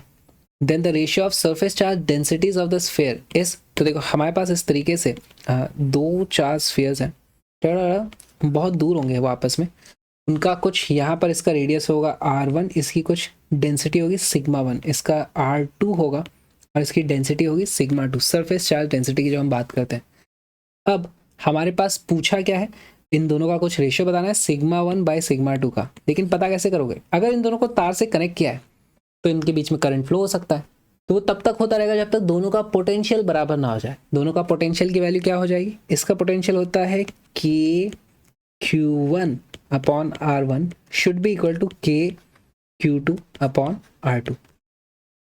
आ गई हमारे पास वैल्यू, के से के कट जाएगा। अच्छा Q1 चार्ज को मैं क्या लिख सकता हूँ, देखो Q1 हो जाएगा surface area multiplied by density, तो उसको मैं लिख सकता हूँ, Q1 की जगह लिख दूंगा मैं सिग्मा 1 इंटू 4 पाई R1 का square divided by R1 is equal to sigma 2 into 4 pi R2 का स्क्वायर डिवाइडेड बाई R2। यहाँ पर R1 से ये कट गया है, इससे ये कट गया, हमारे पास 4 पाई से 4 पाई कट गया, सिग्मा 1 डिवाइडेड बाई सिग्मा 2 की वैल्यू हमारे पास सीधे सीधे आ जाती है R2 divided by R1 which is option number 2। बहुत आसान सवाल था। नेक्स्ट क्वेश्चन देखते हैं। A spring is stretched by 5 centimeter by a force of 10 Newton. Oh, F is equal to kx. Force की वैल्यू है 10 न्यूटन, k की value हमें पता करनी है, x की वैल्यू कितनी है 5 सेंटीमीटर, उसको मैं लगूंगा 0.05, सब ऐसा यूनिट में हम करेंगे काम, ठीक है। यहाँ से k की वैल्यू आ जाती है 200 न्यूटन पर मीटर, ठीक।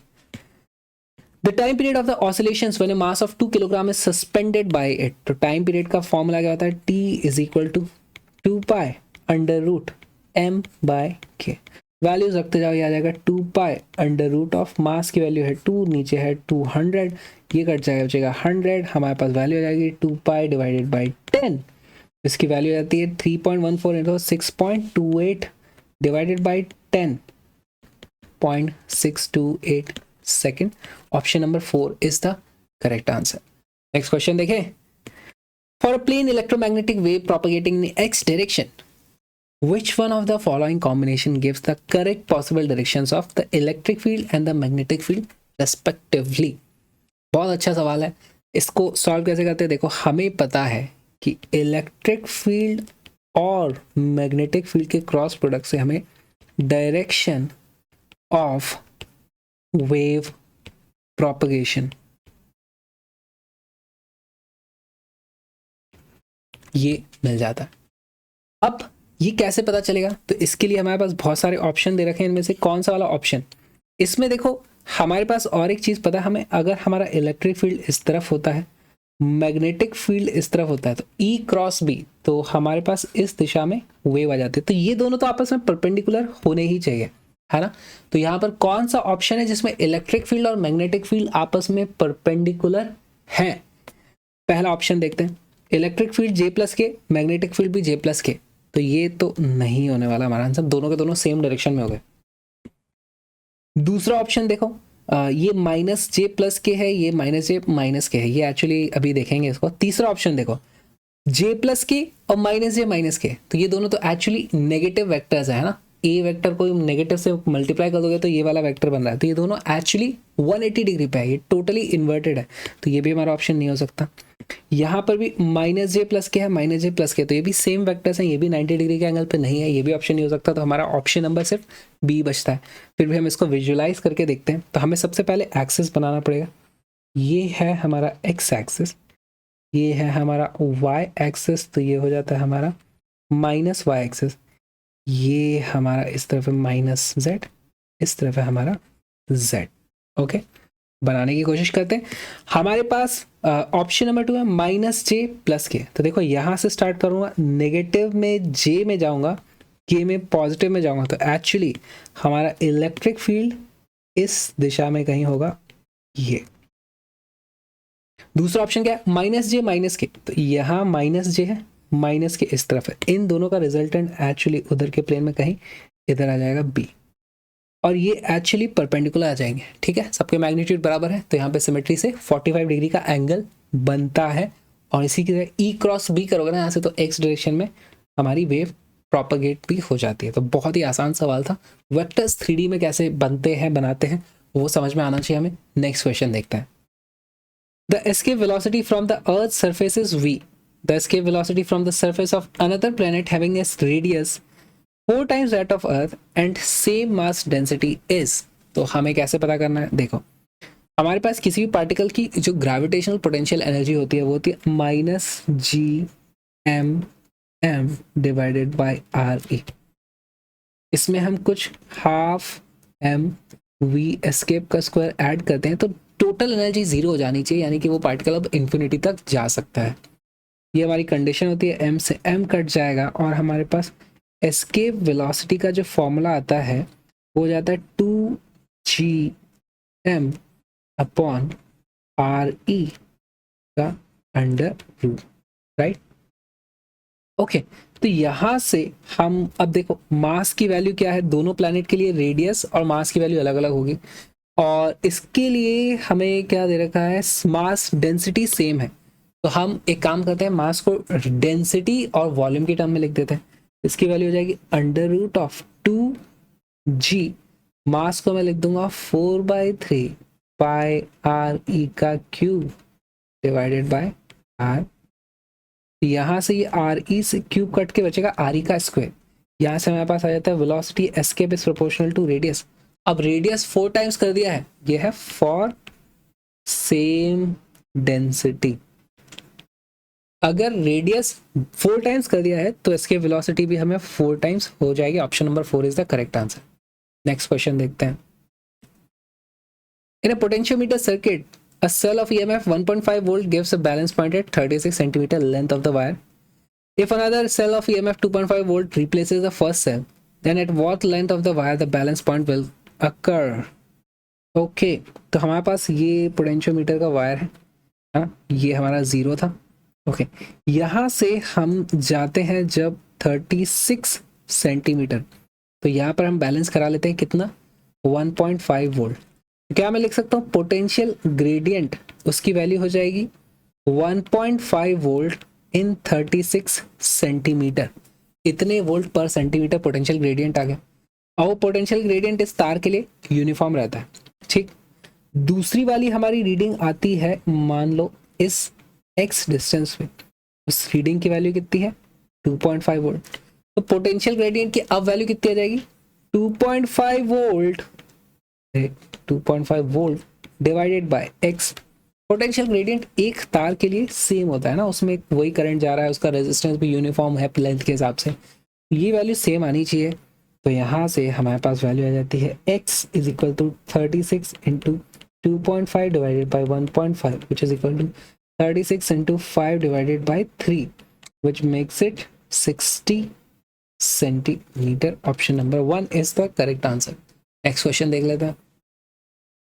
The velocity of a small ball of mass m and density d when dropped in a container filled with glycerine becomes constant after some time.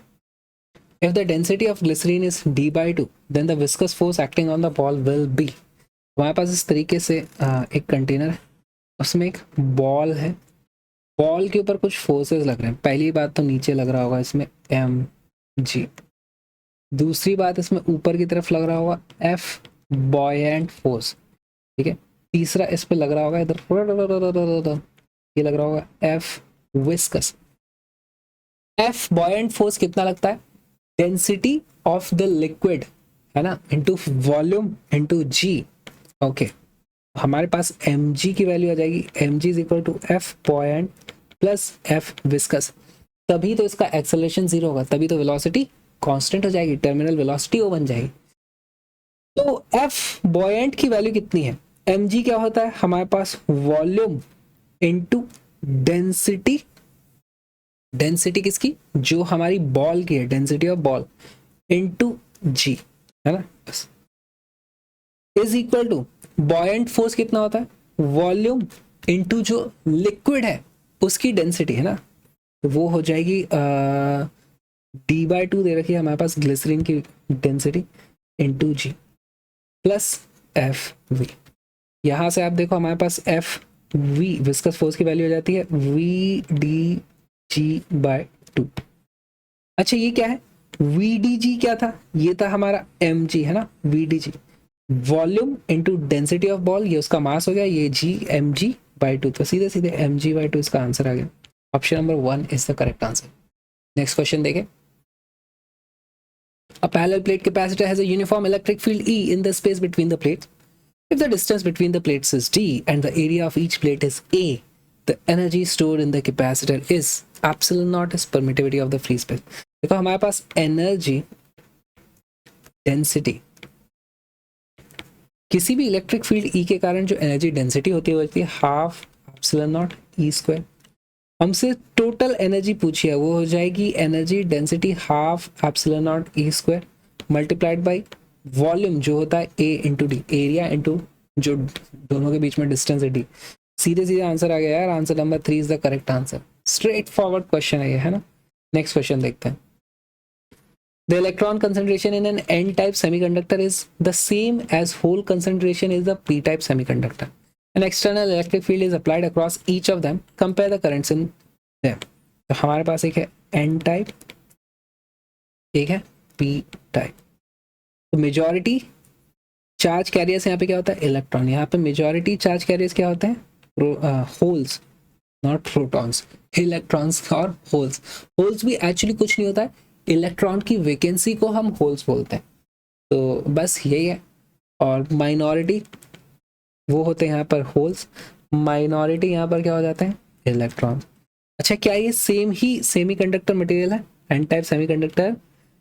Next electron concentration in N type और P type semiconductor. हमें ये नहीं बताया कि same material में doping कर करके बनाया है किस चीज़ से किया। तो अगर सेम मटेरियल में डोपिंग कर करके बनाया है तो हमारे पास एक फॉर्मूला क्या होता है, N H N E is equal to N I का स्क्वायर, मास एक्शन लॉ है। ठीक है, अगर सेम मटेरियल में डोपिंग करके बनाया तो ये वाली वैल्यू दोनों के लिए सेम है। तो हमारे पास अगर एन ई और एन एच दोनों में अलग अलग में सेम आ रहा है तो हमारे पास इन दोनों का प्रोडक्ट दोनों में ही सेम है, यानी कि ये कंसंट्रेशन दोनों की बराबर होगी, इन दोनों की कंसंट्रेशन भी बराबर होगी। तो हमारे पास करंट की वैल्यू क्या होता है, यहाँ पर I electron plus I of hole, ये वैल्यू अप्रोक्सीमेटली 0 होती है ना, काफ़ी कम वैल्यू होती है, लेकिन जो भी वैल्यू होती है एक्चुअली दोनों के लिए सेम आ जाएगी, क्योंकि इलेक्ट्रिक फील्ड और एन के हिसाब से हमारे पास करंट डेंसिटी का फॉर्मूला क्या होता है, J is equal to conductivity times, अरे यार ये मैं क्या लिख रहा हूँ, कंडक्टिविटी टाइम्स इलेक्ट्रिक फील्ड, सबकी ज़रूरत नहीं है। हमारे पास जितनी इलेक्ट्रॉन कंसंट्रेशन है सेम है, अगर हमारे पास चार्ज कैरियर की कंसंट्रेशन, और वो चार्ज पार्टिकल भी सेम ही होता है, इलेक्ट्रॉन ही तो मूव करता है दोनों केसेस में। अगर हमारे पास सेम इलेक्ट्रिक फील्ड है तो हमारे पास current in N type is equal to current in P type. Answer इसका 1 आएगा। बहुत जगह नेट पे इसका आंसर 3 दिया हुआ है, पता नहीं क्यों ये 3 दिया हुआ है, इसका आंसर 1 होना चाहिए। ठीक है, और नेट पे ऐसा ही है, अगर एक जगह कुछ आंसर लिखा होता है तो सब लोग उसी कॉपी पेस्ट करते आते हैं, आंसर इसका हो जाएगा 1। नेक्स्ट क्वेश्चन देखते हैं। Consider the following statements A and B and identify the correct answer. A. A Zener diode is connected in reverse bias when used as a voltage regulator. Yes, this is correct. Correct. The potential barrier of P-N junction lies between 0.1 volt to 0.3 volt. ऐसा कोई ज़रूरी नहीं है, अलग अलग material के अलग अलग होता है। हमें पता है कुछ वैल्यूज 0.7 वोल्ट भी होती हैं, तो ये फॉल्स हो जाता है। तो A is correct, B is incorrect. Option number 3 is the correct answer. Next question देखते हैं। Polar molecules are the molecules which having zero dipole moment, तो फिर वो पोलर थोड़ी ना बचेगा। Acquire dipole moment only in the presence of electric field due to displacement of charges, नहीं। Acquire dipole moment only when magnetic field is absent, नहीं। Having a permanent electric dipole moment, answer इसका हो जाएगा 4। Next question देखते हैं। If E and G respectively denote energy and gravitational constant and E by G has the dimension, अरे यार ये बहुत ही आसान सवाल है। अब इसको आप सॉल्व करोगे, बोलोगे हमें G का तो डायमेंशन नहीं पता, तो कैसे सॉल्व करें। तो एनर्जी का कोई ऐसा फॉर्मूला देखो जिसमें G की वैल्यू आती है तो हम उसको कैंसिल आउट कर देंगे। एनर्जी कौन सी, पोटेंशियल एनर्जी यूज कर लेते हैं।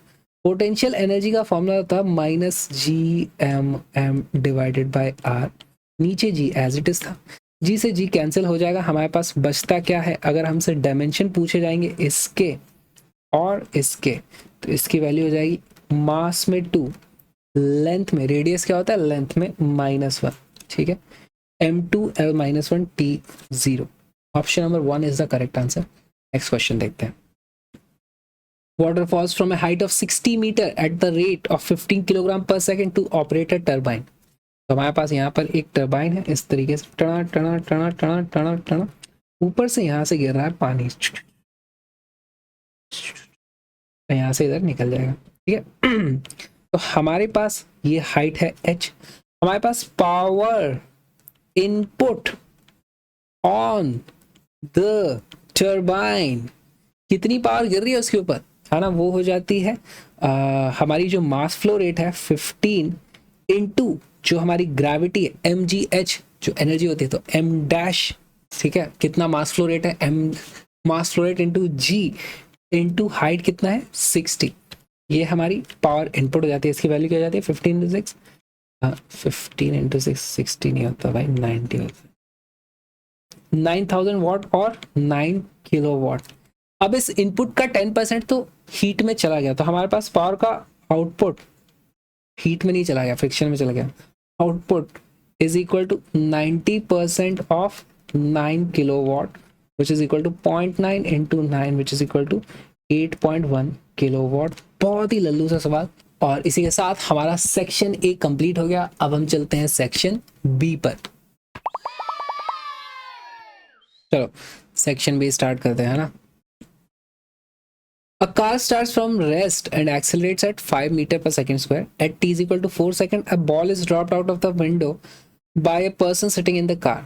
What is the velocity and acceleration of the ball at t is equal to 6 seconds? तो बहुत ही अच्छा सवाल है, इसको कैसे सॉल्व करोगे। हमारे पास कार स्टार्ट हुई है रेस्ट से और एक्सलेट हुई 5 मीटर पर सेकंड स्क्वायर से, ठीक है। तो हम मान के चलेंगे वो एक्स डायरेक्शन में जारी होगी, है ना। ऐसा नहीं हुआ कार नीचे की तरफ स्टार्ट हो गई है 5 मीटर पर सेकंड स्क्वायर से, वो भी हो सकता था पर हम ऐसी चीज़ें अज्यूम नहीं करेंगे।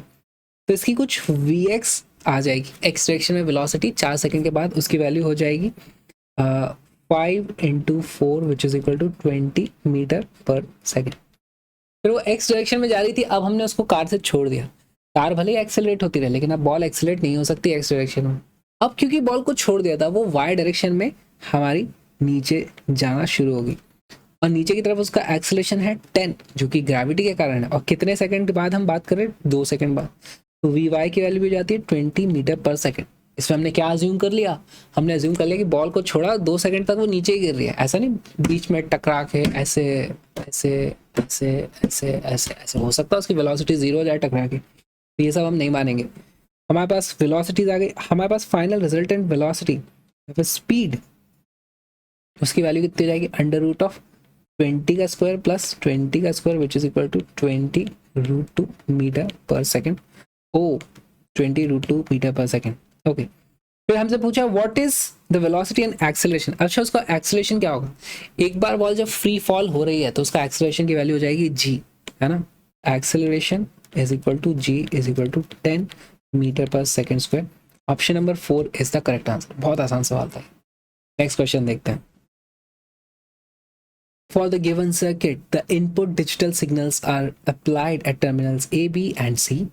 What would be the output at the terminal Y? Okay, ये हमारे पास कुछ तो सर्किट बना हुआ है। इसको सॉल्व कैसे करें, यूजुअली नीट में जो सवाल पूछे जाते थे ये कुछ नया आ गया। इसमें हमारे पास 3 इनपुट है A, B एंड C। अक्सर A और B का ही 2 ही इनपुट होते थे तो वहाँ हम सिर्फ ग्राफ देख करके भी बता सकते थे। अभी हमें थोड़ा सा हमें लिखना पड़ेगा। अच्छा यहाँ पर देखो हमारे पास A है, B है, B यहाँ भी जा रहा है, B यहाँ भी आ रहा है। अब इस केस में यहाँ पे कौन सा गेट लगा हुआ है, ये है एंड गेट। तो हमारे पास यहाँ पे जो आउटपुट होगा वो होगा A एंड B।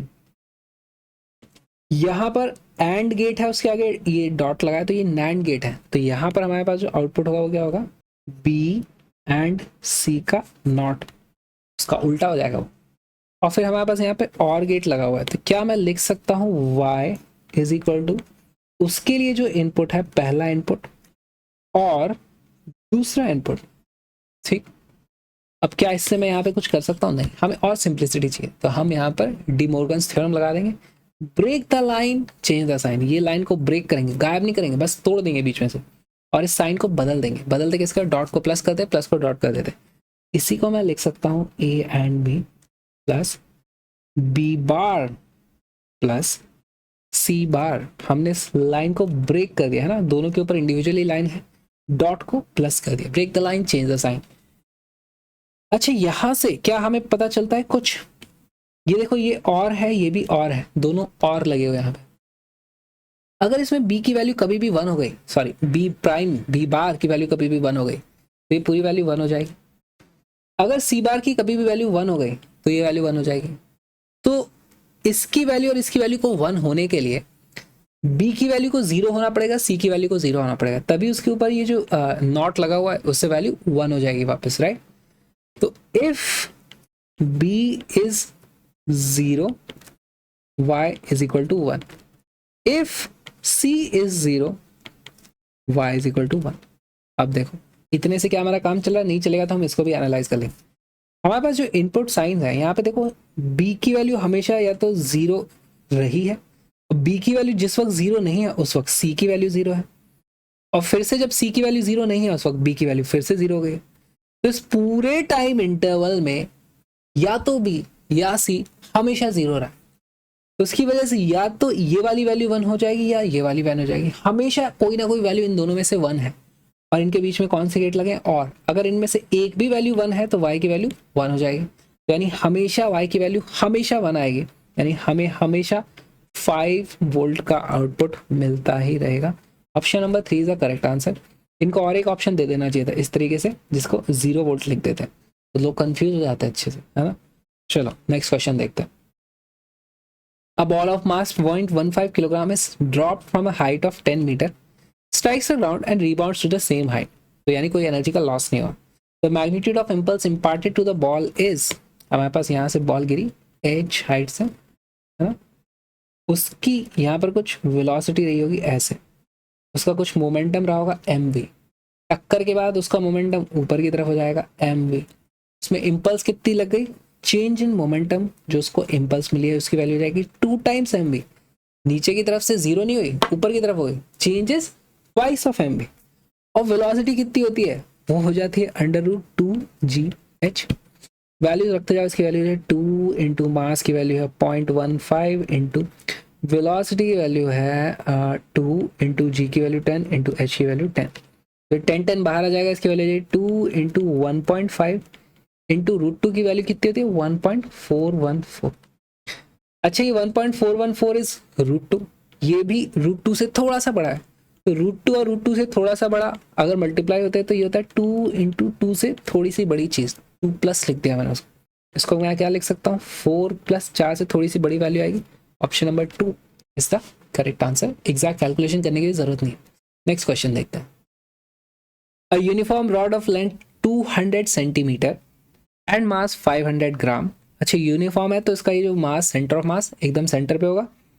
इस balance on a wedge placed at 40 centimetre mark. A mass of 2 kg is suspended from the rod at 20 centimeter and another unknown mass m is suspended from the rod at 160 centimeter mark as shown in the figure. Find the value of m such that the rod is in equilibrium. तो हमारे पास जितने भी ये मास है ना, ये इसको इधर घुमाने की कोशिश करेगा रॉड को इस तरीके से, ये मास इसे इधर घुमाने की कोशिश करेगा। इस पॉइंट पर अगर मैं टॉर्क बैलेंस कर दूं तो हमारा आंसर आ जाएगा। इस पॉइंट से इन दोनों के डिस्टेंसेस पता कर लो, ये 0 से 20 था, ये 20 से 40 था, तो देखो ये भी 20 सेंटीमीटर है, ये भी 20 सेंटीमीटर है। क्या ये डायग्राम अच्छा डायग्राम है? नहीं ना, नीट के 5 मार्क्स काटो घटिया डायग्राम बनाने के लिए, ठीक। तो ये हो जाता है हमारा इस तरफ 20 सेंटीमीटर।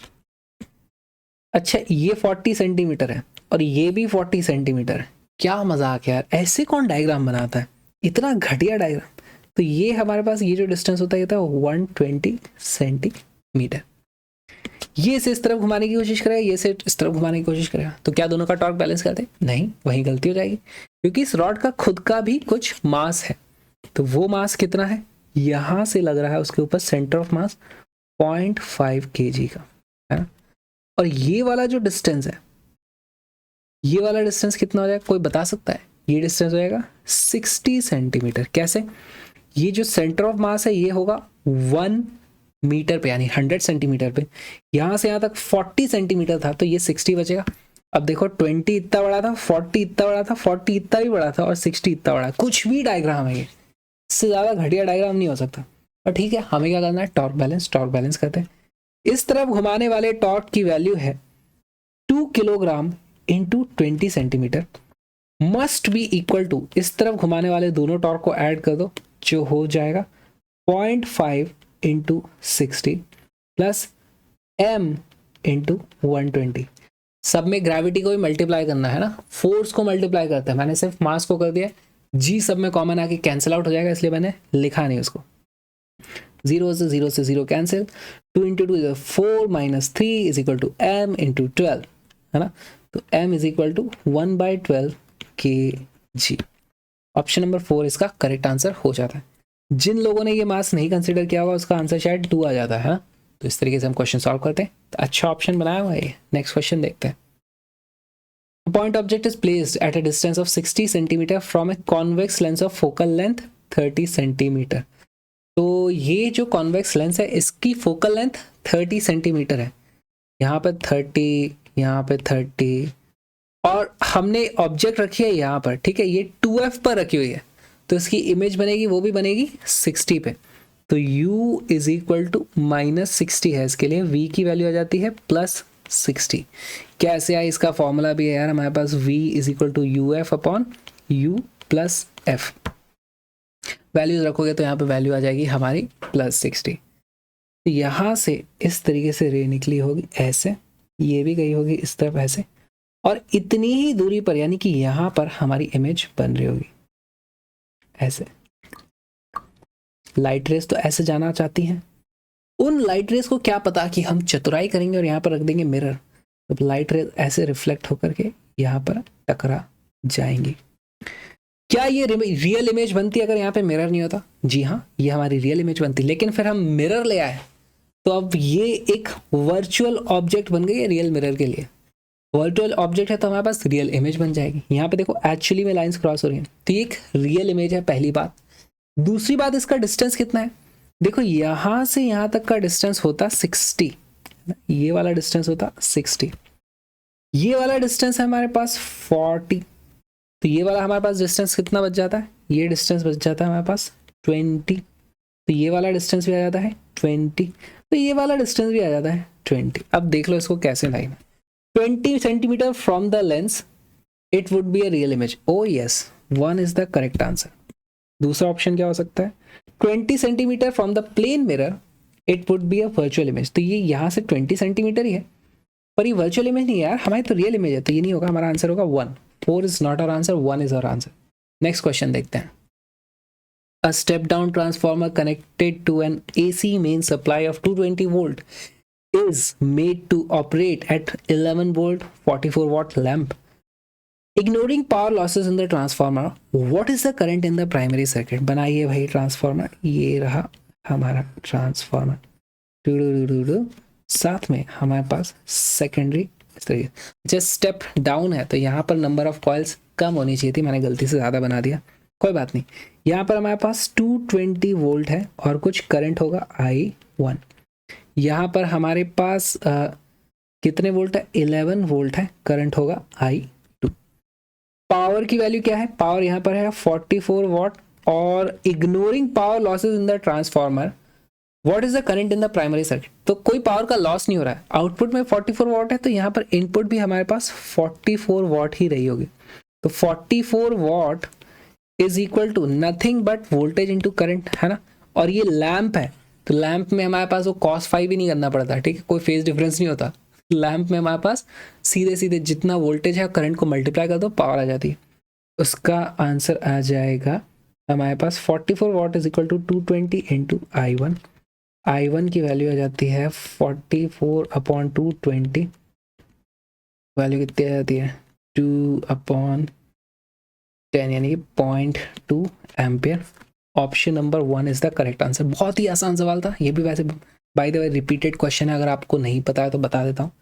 नेक्स्ट क्वेश्चन देखो, 3 resistors having resistances R1, R2 and R3 are connected as shown in the given circuit.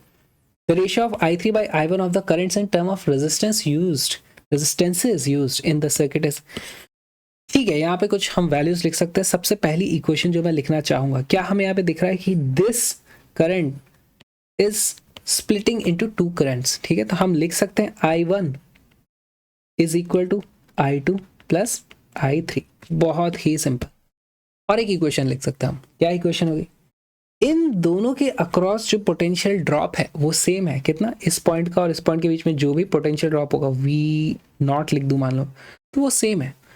तो यहां से हम लिख सकते हैं दूसरी equation, I2 R2 is equal to I3 R3। दो इक्वेशन आ गई, इससे सॉल्व करते हैं। क्या पूछा है, I3 बाई I1।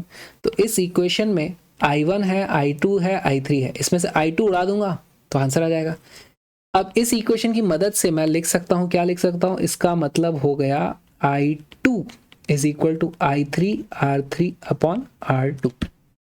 ये वाली वैल्यू को पहली इक्वेशन में रख दोगे तो हमारे पास आंसर आ जाता है I1 is equal to I2 की जगह हम लिख देंगे I3 R3 upon R2 plus I3। यहाँ से हो जाएगा इसकी वैल्यू I3 कॉमन आ जाएगा, हमारे पास वैल्यू बचती है R3 plus R2 upon R2। This is equal to I1। पूछा क्या है, I3 बाई I1, तो इससे आ जाता है I3 upon I1 is equal to R2 upon R2 plus R3, which is option number 2। बहुत ही आसान सवाल था। नेक्स्ट क्वेश्चन पे आते हैं। In the product F is equal to Q V cross B is equal to Q into V cross B, हमारे पास मैग्नेटिक फील्ड की कुछ वेक्टर फॉर्म लिखी हुई है, कुछ तो वैल्यू है ना। इसमें दो चीज़ें सेम है और फिर बाद में तीसरी अलग है, B1 आ रहा है। क्यू की वैल्यू मान लो 1 दे रखी है, वेलोसिटी की वैल्यू है 2i cap 4j cap 6k cap, है ना, एंड फोर्स की वैल्यू निकल के आई है इतनी। तो हमसे पूछा है कि B की वैल्यू कितनी रही होगी, इसको कैसे सॉल्व करोगे। तो इसमें हमें क्रॉस प्रोडक्ट लेना पड़ेगा। इसमें मैग्नीट्यूड के एनालिसिस से काम नहीं चलेगा, क्योंकि इन सभी का मैग्नीट्यूड आप चेक करोगे तो सबका सेम है। तो सिर्फ मैग्नीट्यूड से हम पता नहीं कर सकते, हमें क्रॉस प्रोडक्ट करना ही पड़ेगा। क्रॉस प्रोडक्ट करने की तैयारियां शुरू करते हैं। एक बनाएंगे हम डिटर्मिनेंट इस तरीके से, यहाँ पर होगा हमारा आई कैप, यहाँ पर होगा हमारा जे कैप, यहाँ पर होगा हमारा K cap. Q into V cross B, तो वी पहले मैं यहाँ लिख देता हूँ। वेलोसिटी वेक्टर का आई कैप वाला कंपोनेंट यहाँ लिखेंगे हम 2, यहाँ आ जाएगा 4, यहाँ आ जाएगा 6। फिर हमारे पास मैग्नेटिक फील्ड है ना, V क्रॉस B है, तो ये B बाद में है इसलिए मैग्नेटिक फील्ड को भी हम नीचे लिखते हैं इस तरीके से। उसकी वैल्यू है B आई कैप, B जे कैप और B0 के कैप। तो यहाँ से हम वैल्यू, चलो यार B ही लिख देता हूँ, B0। अब इससे हमारे पास क्रॉस प्रोडक्ट करते हैं, तो इसका क्रॉस प्रोडक्ट करेंगे तो हमारे पास V क्रॉस B की वैल्यू जो आ जाती है वो आ जाती है something I cap, something J cap, something के कैप। 3 वैल्यूज आएंगी, है ना। पहली वाली प्लस होती है, दूसरी माइनस होती है, फिर तीसरी फिर से प्लस हो जाती है। आई कैप वाली टर्म की वैल्यू क्या हो जाती है, आई कैप वाले को इस तरीके से उड़ा दो, ये जो 4B0 माइनस 6B, ठीक है, 4B0 माइनस 6B आई कैप। जे कैप वाली टर्म यहाँ पे जो आएगा वो वैल्यू कितनी हो जाती है, 2B0 minus 6B, 2B0 minus 6B। और के कैप वाली टर्म कितनी हो जाएगी, वो हो जाएगी, इसको उड़ा दो यहाँ से, के कैप वाली term 2B minus 4B। Okay, यहाँ से 2B माइनस 4B। तो सबसे आसान क्या लग रहा है, मैं के कैप वाली टर्म को कंपेयर करूं अगर, तो के कैप की टर्म यहाँ पे आ जाती है, के कैप की टर्म आती है माइनस 2B कैप, है ना, माइनस 2B के कैप। ओके, तो जो माइनस 2B के कैप है उसकी वैल्यू होनी चाहिए, यहाँ से देखो +12, राइट, +12। ओके, तो यहाँ से B की वैल्यू कितनी आ जाती है, B की वैल्यू आ जाती है -6, B की वैल्यू आ जाती है -6। तो -6 हमारे पास -6 आई कैप, -6 जे कैप, ये वाला कौन सा ऑप्शन है, सिर्फ ये वाला ऑप्शन है। Option number 2 is the correct answer. बड़ी आसानी से हमने इसको सॉल्व कर लिया, कोई प्रॉब्लम नहीं है। अब देखते हैं next question. A particle of mass m is projected with a velocity v is equal to k times v escape from the surface of the earth, where v is v escape velocity. तो हमने escape velocity से कुछ कम velocity देके उसे फेंका है, तो वो इनफाइनाइट तक तो नहीं जा सकता अब, है ना। The maximum height of the above surface reached by the particle is, smart गेसिंग से करने की कोशिश करें। मान लो हम वी एस्केप भेज के ही सही फेंकते हैं, तो यानी के की वैल्यू 1 हो जाती, तो फिर वो इनफाइनाइट डिस्टेंस तक जाना चाहिए। यहाँ पे के की वैल्यू 1 रखने से इनफाइनाइट आना चाहिए, है ना। इसमें नहीं आता, इसमें भी नहीं आता, तो हमारे ऑप्शंस ये दो हो सकते हैं। अगर के की वैल्यू 0 रख दूंगा तो वो 0 वेलोसिटी से फेंका है तो कहीं जाएगा ही नहीं, तो हमारे पास आंसर 0 आना चाहिए। दोनों में के की वैल्यू 0 रखने पे आंसर 0 आ जाता है। तो इन दोनों में से कौन सा ऑप्शन सही है हमें नहीं पता चल रहा है, स्मार्ट गेसिंग से ही नहीं हो पा रहा है। तो अब हम इसको सॉल्व करेंगे। सॉल्व करना शुरू करते हैं। पहली इक्वेशन ये रही आपकी स्क्रीन पर। हमारे पास पोटेंशियल एनर्जी होती है -GMM upon radius of earth, right. इसको हम कुछ काइनेटिक एनर्जी देते हैं जब हम इसको एस्केप वेलोसिटी देते हैं, इसको तो हटाई दो, तो उसकी वैल्यू जाती है +12mv² is equal to 0। Total energy 0 हो जाती है तो वो एस्केप कर जाता है, इनफाइनाइट पे चला जाता है। ये रेडियस ऑफ अर्थ है, ये VE जो है उसी को मैंने V लिखा हुआ है। ओके, यहाँ से हमारे पास ये इक्वेशन नंबर 1 हो गई।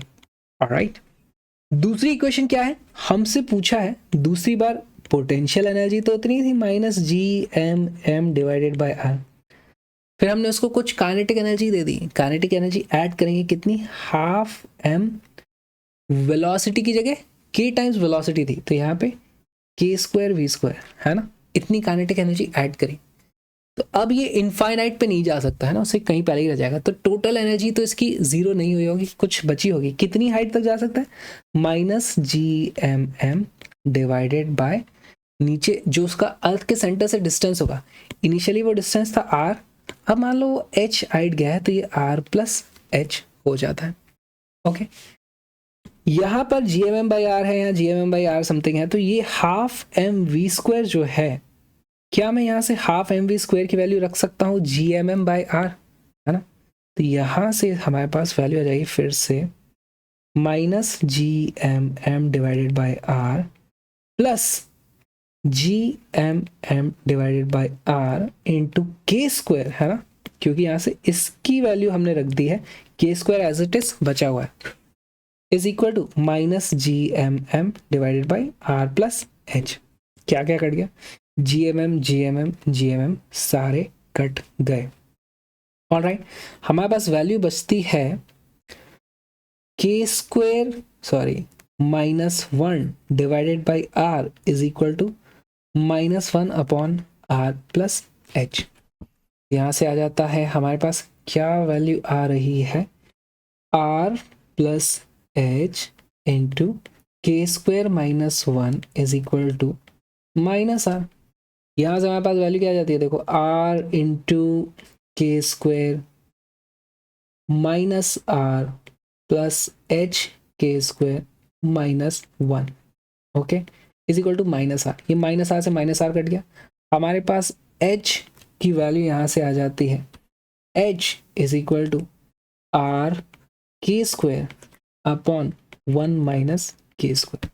बहुत ही सिंपल है, हमारा आंसर हो जाएगा option number 4 is the correct answer. बहुत ही आसान सवाल था, आसान तो नहीं बोलूँगा इसको, चलो ठीक है, थोड़ा डिफिकल्ट कह लो इसको, ओके, पर उतना ज़्यादा मुश्किल तो नहीं, इम्पॉसिबल तो नहीं। नेक्स्ट क्वेश्चन देखते हैं। 27 drops of same size are charged at 220 volt each. They combine to form a bigger drop. Calculate the potential of the bigger drop. Oh हो, बहुत ही आसान सवाल है। यहाँ पे हमारे पास इस तरीके से 27 ड्रॉप्स, सबका चार्ज मान लो है Q, तो हम क्या लिख सकते हैं, सबका पोटेंशियल कितना है 220 वोल्ट, तो हम लिख सकते हैं KQ/R is equal to 220 volt. ये सब मिलकर के फिर इन्होंने बना ली एक बड़ी ड्रॉप, है ना, और उसका रेडियस हो गया R'। ओके, यहाँ पर क्या मैं लिख सकता हूँ KQ। अच्छा, ये सारी बॉल्स जब ऐड होकर के बड़ी ड्रॉप बनी है तो चार्ज तो सबका ऐड हो गया होगा यहाँ पर, तो टोटल चार्ज कितना हो जाएगा 27Q डिवाइडेड बाई R', है ना, ये हमें पता करना है। R और R' में हमें रिलेशन पता है क्या, देखो यहाँ पर जो वॉल्यूम था वही वॉल्यूम यहाँ पर होगा। यहाँ पर वॉल्यूम कितना था, हमारे पास आ जाता है 27 इंटू एक ड्रॉप का जो भी वॉल्यूम था वो होता है 4/3 pi R cube is equal to 4/3 pi R dash का क्यूब। यहाँ से 4/3 से 4/3 कट गया और अगर हम कर दें तो यहाँ से आ जाता है R dash is equal to 3 times R, right. ये वाली वैल्यू आप यहाँ पे रख दीजिए। वोल्टेज की वैल्यू आ जाती है K into 27Q divided by 3R। इसकी वैल्यू आ जाती है 9 times KQ divided by R। अच्छा, KQ बाय R की वैल्यू तो पहले ही हमें पता है 220 है। यहाँ से हमारे पास वैल्यू आ जाएगी 9 into 220 which is equal to 1980 आता है ना इसका आंसर वोल्ट, ये आ जाएगा। ठीक, तो बहुत ही अच्छा सवाल था, कॉन्सेप्चुअल सवाल था, कैलकुलेशंस भी आसान थी, तो ये अच्छा है, सेक्शन बी डिजर्व करता है यार ये। नेक्स्ट क्वेश्चन देखते हैं। A series LCR circuit containing 5 henry inductor, 80 microfarad capacitor and 40 ohm resistor is connected to 230 volt variable frequency AC source. ओहो, बड़ी बड़ी चीजें लिख दी, लेकिन इससे मतलब इसमें कुछ बदलता नहीं है। हमारे पास एक LCR सर्किट है, सीधी सी बात। The angular frequencies of the source at which power transfer to the circuit is half the power at the resonant angular frequency are likely to be। हमारे पास ओहो डबल ऑप्शन वाली चीज़ है। पहली बात, इसको समझते हैं हो क्या रहा है। देखो, हमारे पास कभी भी एक LCR सर्किट होता है, उसका एक फ्रीक्वेंसी रिस्पॉन्स हम किस तरीके से बनाते हैं, हम इस तरफ ओमेगा की वैल्यू चेंज करते हैं और देखते हैं करंट की वैल्यू क्या आ रही है। ठीक है, कैसे? तो हमारे पास जो करंट होता है, करंट की वैल्यू क्या हो जाएगी, current is equal to voltage divided by Z। अब इम्पीडेंस जो है Z, अगर हमारे XL या फिर XC, ठीक है, जो भी रिएक्टेंस है XL वो क्या होता है L ओमेगा, XC वो कितना होता है 1/ओमेगा C। अगर इन दोनों में से एक की भी वैल्यू इनफाइनाइट हो गई तो हमारे पास करंट की वैल्यू 0 हो जाएगी। जैसे अगर ओमेगा की वैल्यू मैं 0 कर दूं तो XC इनफाइनाइट के पास चला जाएगा, तो हमारा टोटल Z इनफाइनाइट के पास चला जाएगा, करंट की वैल्यू 0 हो जाएगी। यानी इधर हमारे करंट की वैल्यू 0 है। ओमेगा की वैल्यू इनफाइनाइट कर दो उधर, तो ये वाली वैल्यू इनफाइनाइट हो जाएगी, तो फिर ये इनफाइनाइट फिर हो जाएगा, फिर से करंट की वैल्यू 0 हो जाएगी। तो हमारे पास इसका एक्चुअली कुछ ऐसा ग्राफ आता है। ठीक, अब ये एग्जैक्ट सिमेट्रिकल ग्राफ नहीं है, लेकिन एक तो इसमें कहीं ना कहीं हमारे पास मैक्सिमम वैल्यू आती है, वो होती है हमारी रेजोनेंट फ्रीक्वेंसी। और वो फ्रीक्वेंसी कब होती है, जिस वक्त XL और XC दोनों बराबर होते हैं। तो यहाँ पर हमारे पास वो ओमेगा की वैल्यू कितनी आ जाती है, √, यहाँ पर आता है LC। तो ये पहले तो कैलकुलेट कर लेते हैं, इसको हम बोलते हैं ओमेगा नॉट रेजोनेंट फ्रीक्वेंसी। उसकी वैल्यू आ रही है 1/√L की वैल्यू है 5, C की वैल्यू है 80 × 10⁻⁻6। तो यहाँ से आ जाता है हमारे पास 10⁻³ का ऊपर जाके +3 हो जाएगा, डिवाइडेड बाई 8 5 40 400। तो ये आ जाता है 1000 divided by 20 is equal to 50 radian per second. Okay, अब इस वक्त हमारे पास जो भी करंट की वैल्यू होगी ना, ये होता है I max, राइट। अब एक ये जो पीक बनी हुई है ना, पीक बनी हुई है, उसकी एक शार्पनेस होती है। शार्पनेस कैसे डिफाइन करेंगे, देखो, इसकी शार्पनेस हम इस तरीके से डिफाइन करते हैं, जिस वक्त इसकी value I max divided by √2 हो जाए, उस वक्त हमारे पास यहां पर देखो इसकी कुछ एक चौड़ाई आती है, ये दिस है ना, ये हमारे पास चौड़ाई आ जाती है। इस चौड़ाई का क्या किया जाए, तो ये जो चौड़ाई है, पहली बात तो हमने ये I max बाई √2 क्यों लिया, देखो जो पावर होती है ना, पावर डिलीवरी, पावर डिलीवर्ड, वो होती है I² R। I² आता है यहाँ फॉर्मूले में, तो I max जिस वक्त ओमेगा नॉट फ्रीक्वेंसी होगी तो यहाँ पर I max² R आ जाएगा। R तो चेंज नहीं करते हम, जब ओमेगा बदलते हैं तो R थोड़ी बदलता है, कैपेसिटेंस भी नहीं बदलता, इंडक्टेंस भी नहीं बदलता, ये वैल्यूज तो वही की वही रहती हैं। उनकी रिएक्टेंस बदलती है, उसकी वजह से हमारे पास करंट की वैल्यू कम ज़्यादा होती है।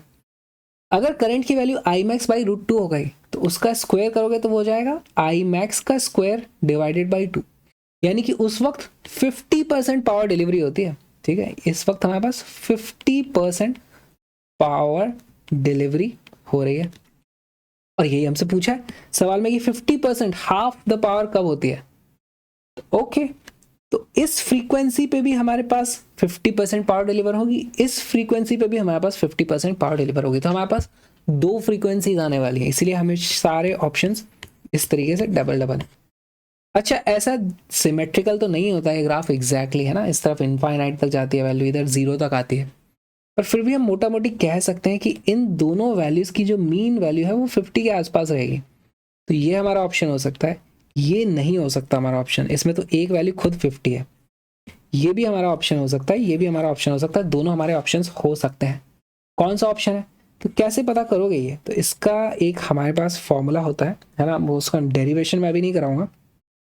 वो क्या होता है, omega naught upon 2 delta omega is equal to XL by R, ठीक है, या फिर उसको मैं लिख सकता हूँ omega naught L by R, या फिर इसी को मैं लिख सकता हूँ एक्स सी अपॉन आर, या फिर 1 अपॉन ओमेगा सी आर, ठीक है। तो हम इनमें से कोई सा फॉर्मूला यूज कर लेते हैं, हम मान लो ये वाला फॉर्मूला यूज कर लेते हैं इन दोनों को इक्वेट करके। यहाँ पे ये डेल्टा ओमेगा क्या है, डेल्टा ओमेगा एक तरफ का ही है, half this is delta omega. Okay, तो यहाँ से हमारे पास डेल्टा ओमेगा की वैल्यू आ जाती है, delta omega is equal to R upon 2L, है ना। आर की वैल्यू कितनी है, 40 divided by 2 into 5 which comes out to be 4 radian per second. तो एक हमारे पास 50 से 4 कम होगी, एक 4 ज़्यादा होगी, तो हमारे पास जो आंसर आ जाएगा वो आ जाएगा 46 एंड 54, 50 माइनस 4 एंड 50 प्लस 4। ये वो जो दो फ्रीक्वेंसी है जिनके ऊपर एग्जैक्टली ये नहीं होंगी, पहली बात तो है ना, ये 4 होगा ये भी 4 होगा ऐसे ज़रूरी नहीं है, थोड़ा थोड़ा तो अलग अलग आएंगे, इसीलिए ये भी है कि आर लाइकली टू भी लिखा है, उसके आसपास की वैल्यू होगी, कोई एग्जैक्ट कैलकुलेशन नहीं होती, अप्रॉक्सीमेशन होती, ठीक। तो ओके, और पिछले प्रीवियस ईयर्स में जितने भी हमने सवाल करे नीट में, उनमें यही सवाल है जो अभी तक पूछा नहीं गया था। बाकी सारे सवाल अभी जो हमने जितने भी किए सारे के सारे किसी ना किसी फॉर्म में पूछे गए। तो एक नया फॉर्मूला हमारे पास आ गया, this you can remember, nice. Okay, आगे चलते हैं।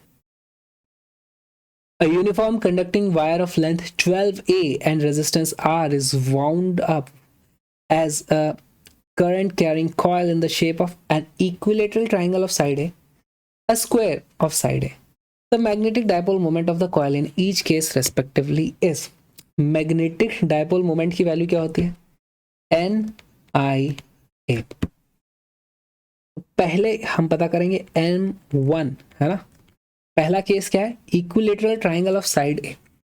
अगर ट्राइंगल इक्विलेटरल है इस तरीके से, ए साइड है ए साइड है ए साइड है, तो उसके एक पैरामीटर में 3A लगता है। हमारे पास टोटल कितना है 12A, तो हम ऐसे 4 लूप, मतलब 4 n की वैल्यू 4 हो जाएगी, तो इसकी वैल्यू जाएगी 4 इंटू करंट की वैल्यू थी I। एरिया कितना होता है इसका एरिया हो जाएगा हाफ बेस इंटू ऑल्टीट्यूड, है ना। तो इसकी वैल्यू कितनी हो जाती है, हाफ इंटू बेस है a इंटू ऑल्टीट्यूड होता है √3/2 टाइम्स a। यहाँ से वैल्यू कितनी आ जाती है, ये 4 से सारे कट गए, √3IA² हो गया। M2 डाइपोल मोमेंट 2 की वैल्यू कितनी हो जाएगी, देखो अगर हम यहाँ पर स्क्वायर बनाना चाहें इस तरीके से A A A A, अब हमारे पास पेरीमीटर बनाने में 4A लग गए, हमारे पास है कितने टोटल 12A। तो हम यहाँ पे 3 लूप घुमा पाएंगे, 4 नहीं घुमा पाएंगे, 3 घुमा पाएंगे, तो n की वैल्यू हो जाएगी यहाँ पे 3। करंट की वैल्यू अभी भी I है, और एरिया की वैल्यू कितनी है, सीधे सीधे A², तो ये हो जाता है 3IA²। तो हमारा आंसर हो जाता है √3IA² and 3IA²। 1 is the correct answer. बहुत ही आसान सवाल था, सबको समझ में आया। नेक्स्ट क्वेश्चन करते हैं। From a circular ring of mass m and radius r, an arc corresponding to a 90 degree sector is removed, ठीक है। तो हमारे पास इस तरीके से एक रिंग थी, है ना, वो इस तरीके से घूमती थी, उसका मोमेंट ऑफ इनर्शिया कितना होता है, I = mr²। इसमें से हमने एक सेक्टर कट कर दिया है ना, तो ये हमारी रिंग मान लो ऐसे जा रही थी, उसमें से एक सेक्टर ये हमने कट आउट कर दिया, ये एंगल 90 डिग्री था। लेकिन अभी भी यहाँ पे देखो पूरा का पूरा जो मास होता है ना, वो इस एक्सिस से r डिस्टेंस पे होता है। अभी भी पूरा का पूरा मास एक्सिस से आर डिस्टेंस पर ही है, तो अभी भी हमारा जो मोमेंट ऑफ इनर्शिया हो जाएगा यहाँ पे आई, वो हो जाएगा एम डैश आर स्क्वायर, है ना। फॉर्मूला वही रहेगा क्योंकि सारा का सारा मास एक्सिस से आर डिस्टेंस पे, तो मोमेंट ऑफ इनर्शिया कितना हो जाएगा एम आर स्क्वायर। कम होता तो बातें कुछ और होती हैं, अभी तो ऐसा नहीं होने वाला है। और मास बदल चुका है, इसका मास था टोटल एम, इसका मास कितना हो जाएगा, उसमें से 1/4 कट करके हटा दिया, बचा कितना, equal to 3/4 M R square. Answer आ जाएगा। हमसे पूछे पहले एम आर स्क्वायर था, बाद में के एम आर स्क्वायर बचता है ना, तो वैल्यू ऑफ के इज, ठीक है, तो के की वैल्यू हो जाती है 3/4। Option number 1 is the correct answer. Next question देखते हैं। Two conducting circular loops of radii R1 and R2 are placed in the same plane with their centers coinciding. If R1 is much greater than R2, the mutual inductance capital M between them will be directly proportional to. तो हमारे पास इस तरीके से एक बड़ा circle है जिसका radius कितना है R1, और एक छोटा है इस तरीके से, उसका रेडियस है R2। तो यहाँ पर हमारी जो म्यूचुअल इंडक्टेंस होती है वो प्रोपोर्शनल होती है R2 के स्क्वायर डिवाइडेड बाय R1 से, है? तो हमारा आंसर हो जाता है इसका 4। अब आप बोलोगे आया कैसे, तो म्यूचुअल इंडक्टेंस का फॉर्मूला क्या होता है, म्यूचुअल इंडक्टेंस चलो डिराइव करते हैं, is equal to flux in the coil of 2 because of current in 1, phi2 by I1, है ना, phi2 by phi I2 ही कर देता मैं, तो वो उसकी सेल्फ इंडक्टेंस हो जाती है ना।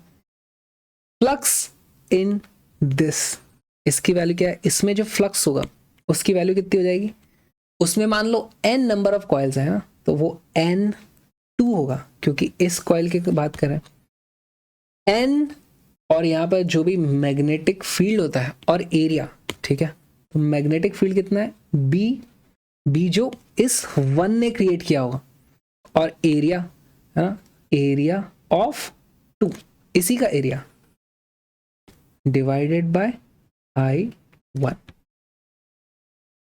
N2 एज इट इज है। क्या मैं एरिया ऑफ 2 लिख सकता हूं, एरिया ऑफ 2 की वैल्यू क्या है, इसका छोटे वाले का एरिया हो जाएगा पाई R2 का square. Magnetic field due to 1 यहां पर कितना होगा, अच्छा ये इसका जो छोटा देने का रीजन था ना, वो यही था कि इसके सेंटर पे हम वो रिंग के कारण जो मैग्नेटिक फील्ड होता है वही वाला फॉर्मूला लगा देंगे। तो रिंग के कारण मैग्नेटिक फील्ड कितना होता है, वो होता है mu not I1 upon 2R1, और उसमें मान लो N1 क्वार्टर्न्स थी तो N1 आ जाएगा यहाँ पे। ये डिवाइड करेंगे हम इसको, I1 से तो डिवाइड करना ही पड़ेगा, है ना, जो यहाँ पे डिवाइड कर रहे थे वो यहाँ भी डिवाइड करना पड़ेगा। देखिए ये I1 से ये I1 कट गया, हमारे पास म्यूचुअल इंडक्टेंस का फॉर्मूला क्या आ जाता है, mu not pi upon 2 N1 N2 R2 का स्क्वायर अपॉन R1, आ गया R2 का स्क्वायर अपॉन R1। तो इस तरीके से हमारे पास म्यूचुअल इंडक्टेंस का फॉर्मूला आ जाता है। अगेन ये छोटी छोटी कॉइल्स हैं, छोटी और बड़ी कॉइल्स हैं, ये सॉलिनॉइड नहीं है, सॉलिनॉइड्स 2 सॉलिनॉइड्स के लिए भी आप इस तरीके से हमारे पास ये चीज़ लगाना, और आप 2 सॉलिनॉइड्स जो एक के अंदर एक होती हैं उसके लिए भी आप म्यूचुअल इंडक्टेंस पता कर सकते हो। नेक्स्ट क्वेश्चन देखते हैं। A particle moving in a circle of radius r with a uniform speed takes time t to complete 1 revolution। अच्छा इससे हमें क्या चीज़ पता चलती है, इससे हमें पता चलता है कि 2 पाई r को ट्रैवल करने में t समय लगा, तो इससे हमें पता चल जाती है उसकी वेलोसिटी या फिर स्पीड कितनी रही होगी, ठीक है, okay. If this particle were projected with the same speed at an angle theta two the horizontal, the maximum height attained by it equals 4r, the angle of projection theta is given by। अब इसको इसी velocity से हमने फेंक दिया theta angle पे, है ना, ऐसे, तो इसकी कुछ मैक्सिमम हाइट रही होगी h max। h max की वैल्यू फॉर्मूला, h max का फॉर्मूला जो होता है वो क्या होता है, u square sine square theta upon 2g, और इसकी वैल्यू आ जाती है 4 टाइम्स r, है ना। यहाँ से अब वैल्यूज रखते जाओ, यहाँ से u की जगह ये जो इनिशियल स्पीड है उसकी जगह हम ये वाली वैल्यू रख देंगे, तो हमारे पास आंसर आ जाता है 4 pi square r square sine square theta divided by 2g is equal to 4r। 4 से 4 कट गया, r से ये r कट गया, हमारे पास वैल्यू आ जाती है sine square theta is equal to, इसकी वैल्यू आ जाती है 2g upon pi square r, है ना। अच्छा टी गायब कर दिया मैंने कहीं पे, हाँ यहाँ पर हमारे पास एक 4 पाई स्क्वायर r स्क्वायर था ना, यहाँ पे नीचे में हमारे पास टी स्क्वायर भी आएगा, ठीक। तो यहाँ पर ये टी स्क्वायर अब ऊपर चला जाएगा। अब इसका अंडर रूट ले दो, है ना, दोनों तरफ अंडर रूट लोगे तो यहाँ पे आ जाता है हमारे पास sine theta is equal to under root of 2g T square upon pi square r। तो यहाँ से थीटा की वैल्यू आ जाती है sine inverse of under root of 2g T square upon pi square r, और bracket close. Option number 2g T square upon pi square r, option number 4 is the correct answer. तो सवाल आसान था, calculation थोड़ी लंबी पड़ गई, but ठीक है, नीट में 1-2 सवाल तो ऐसे पूछ ही सकते हैं, मुश्किल नहीं बोल सकते आप इसको, डायरेक्ट फॉर्मूला बेस्ड सवाल है ये, ठीक। इसी के साथ हमने सारे के सारे क्वेश्चंस नीट 2021 के फिजिक्स के सॉल्व कर लिए हैं एक सिंगल वीडियो में। वीडियोस की कंप्लीट प्लेलिस्ट के लिए और इन कलरफुल नोट्स को डाउनलोड करने के लिए आपको आ जाना है bit.ly/physicsandgame। आज ही अपने ब्राउजर में टाइप करो bit.ly/physicsandgame और आ जाओ, मुझे अनअकैडमी लर्निंग ऐप पे फॉलो कर लो यार, तो उससे मेरी जब भी लाइव क्लास होगी आपको नोटिफिकेशन आ जाएगी, ठीक।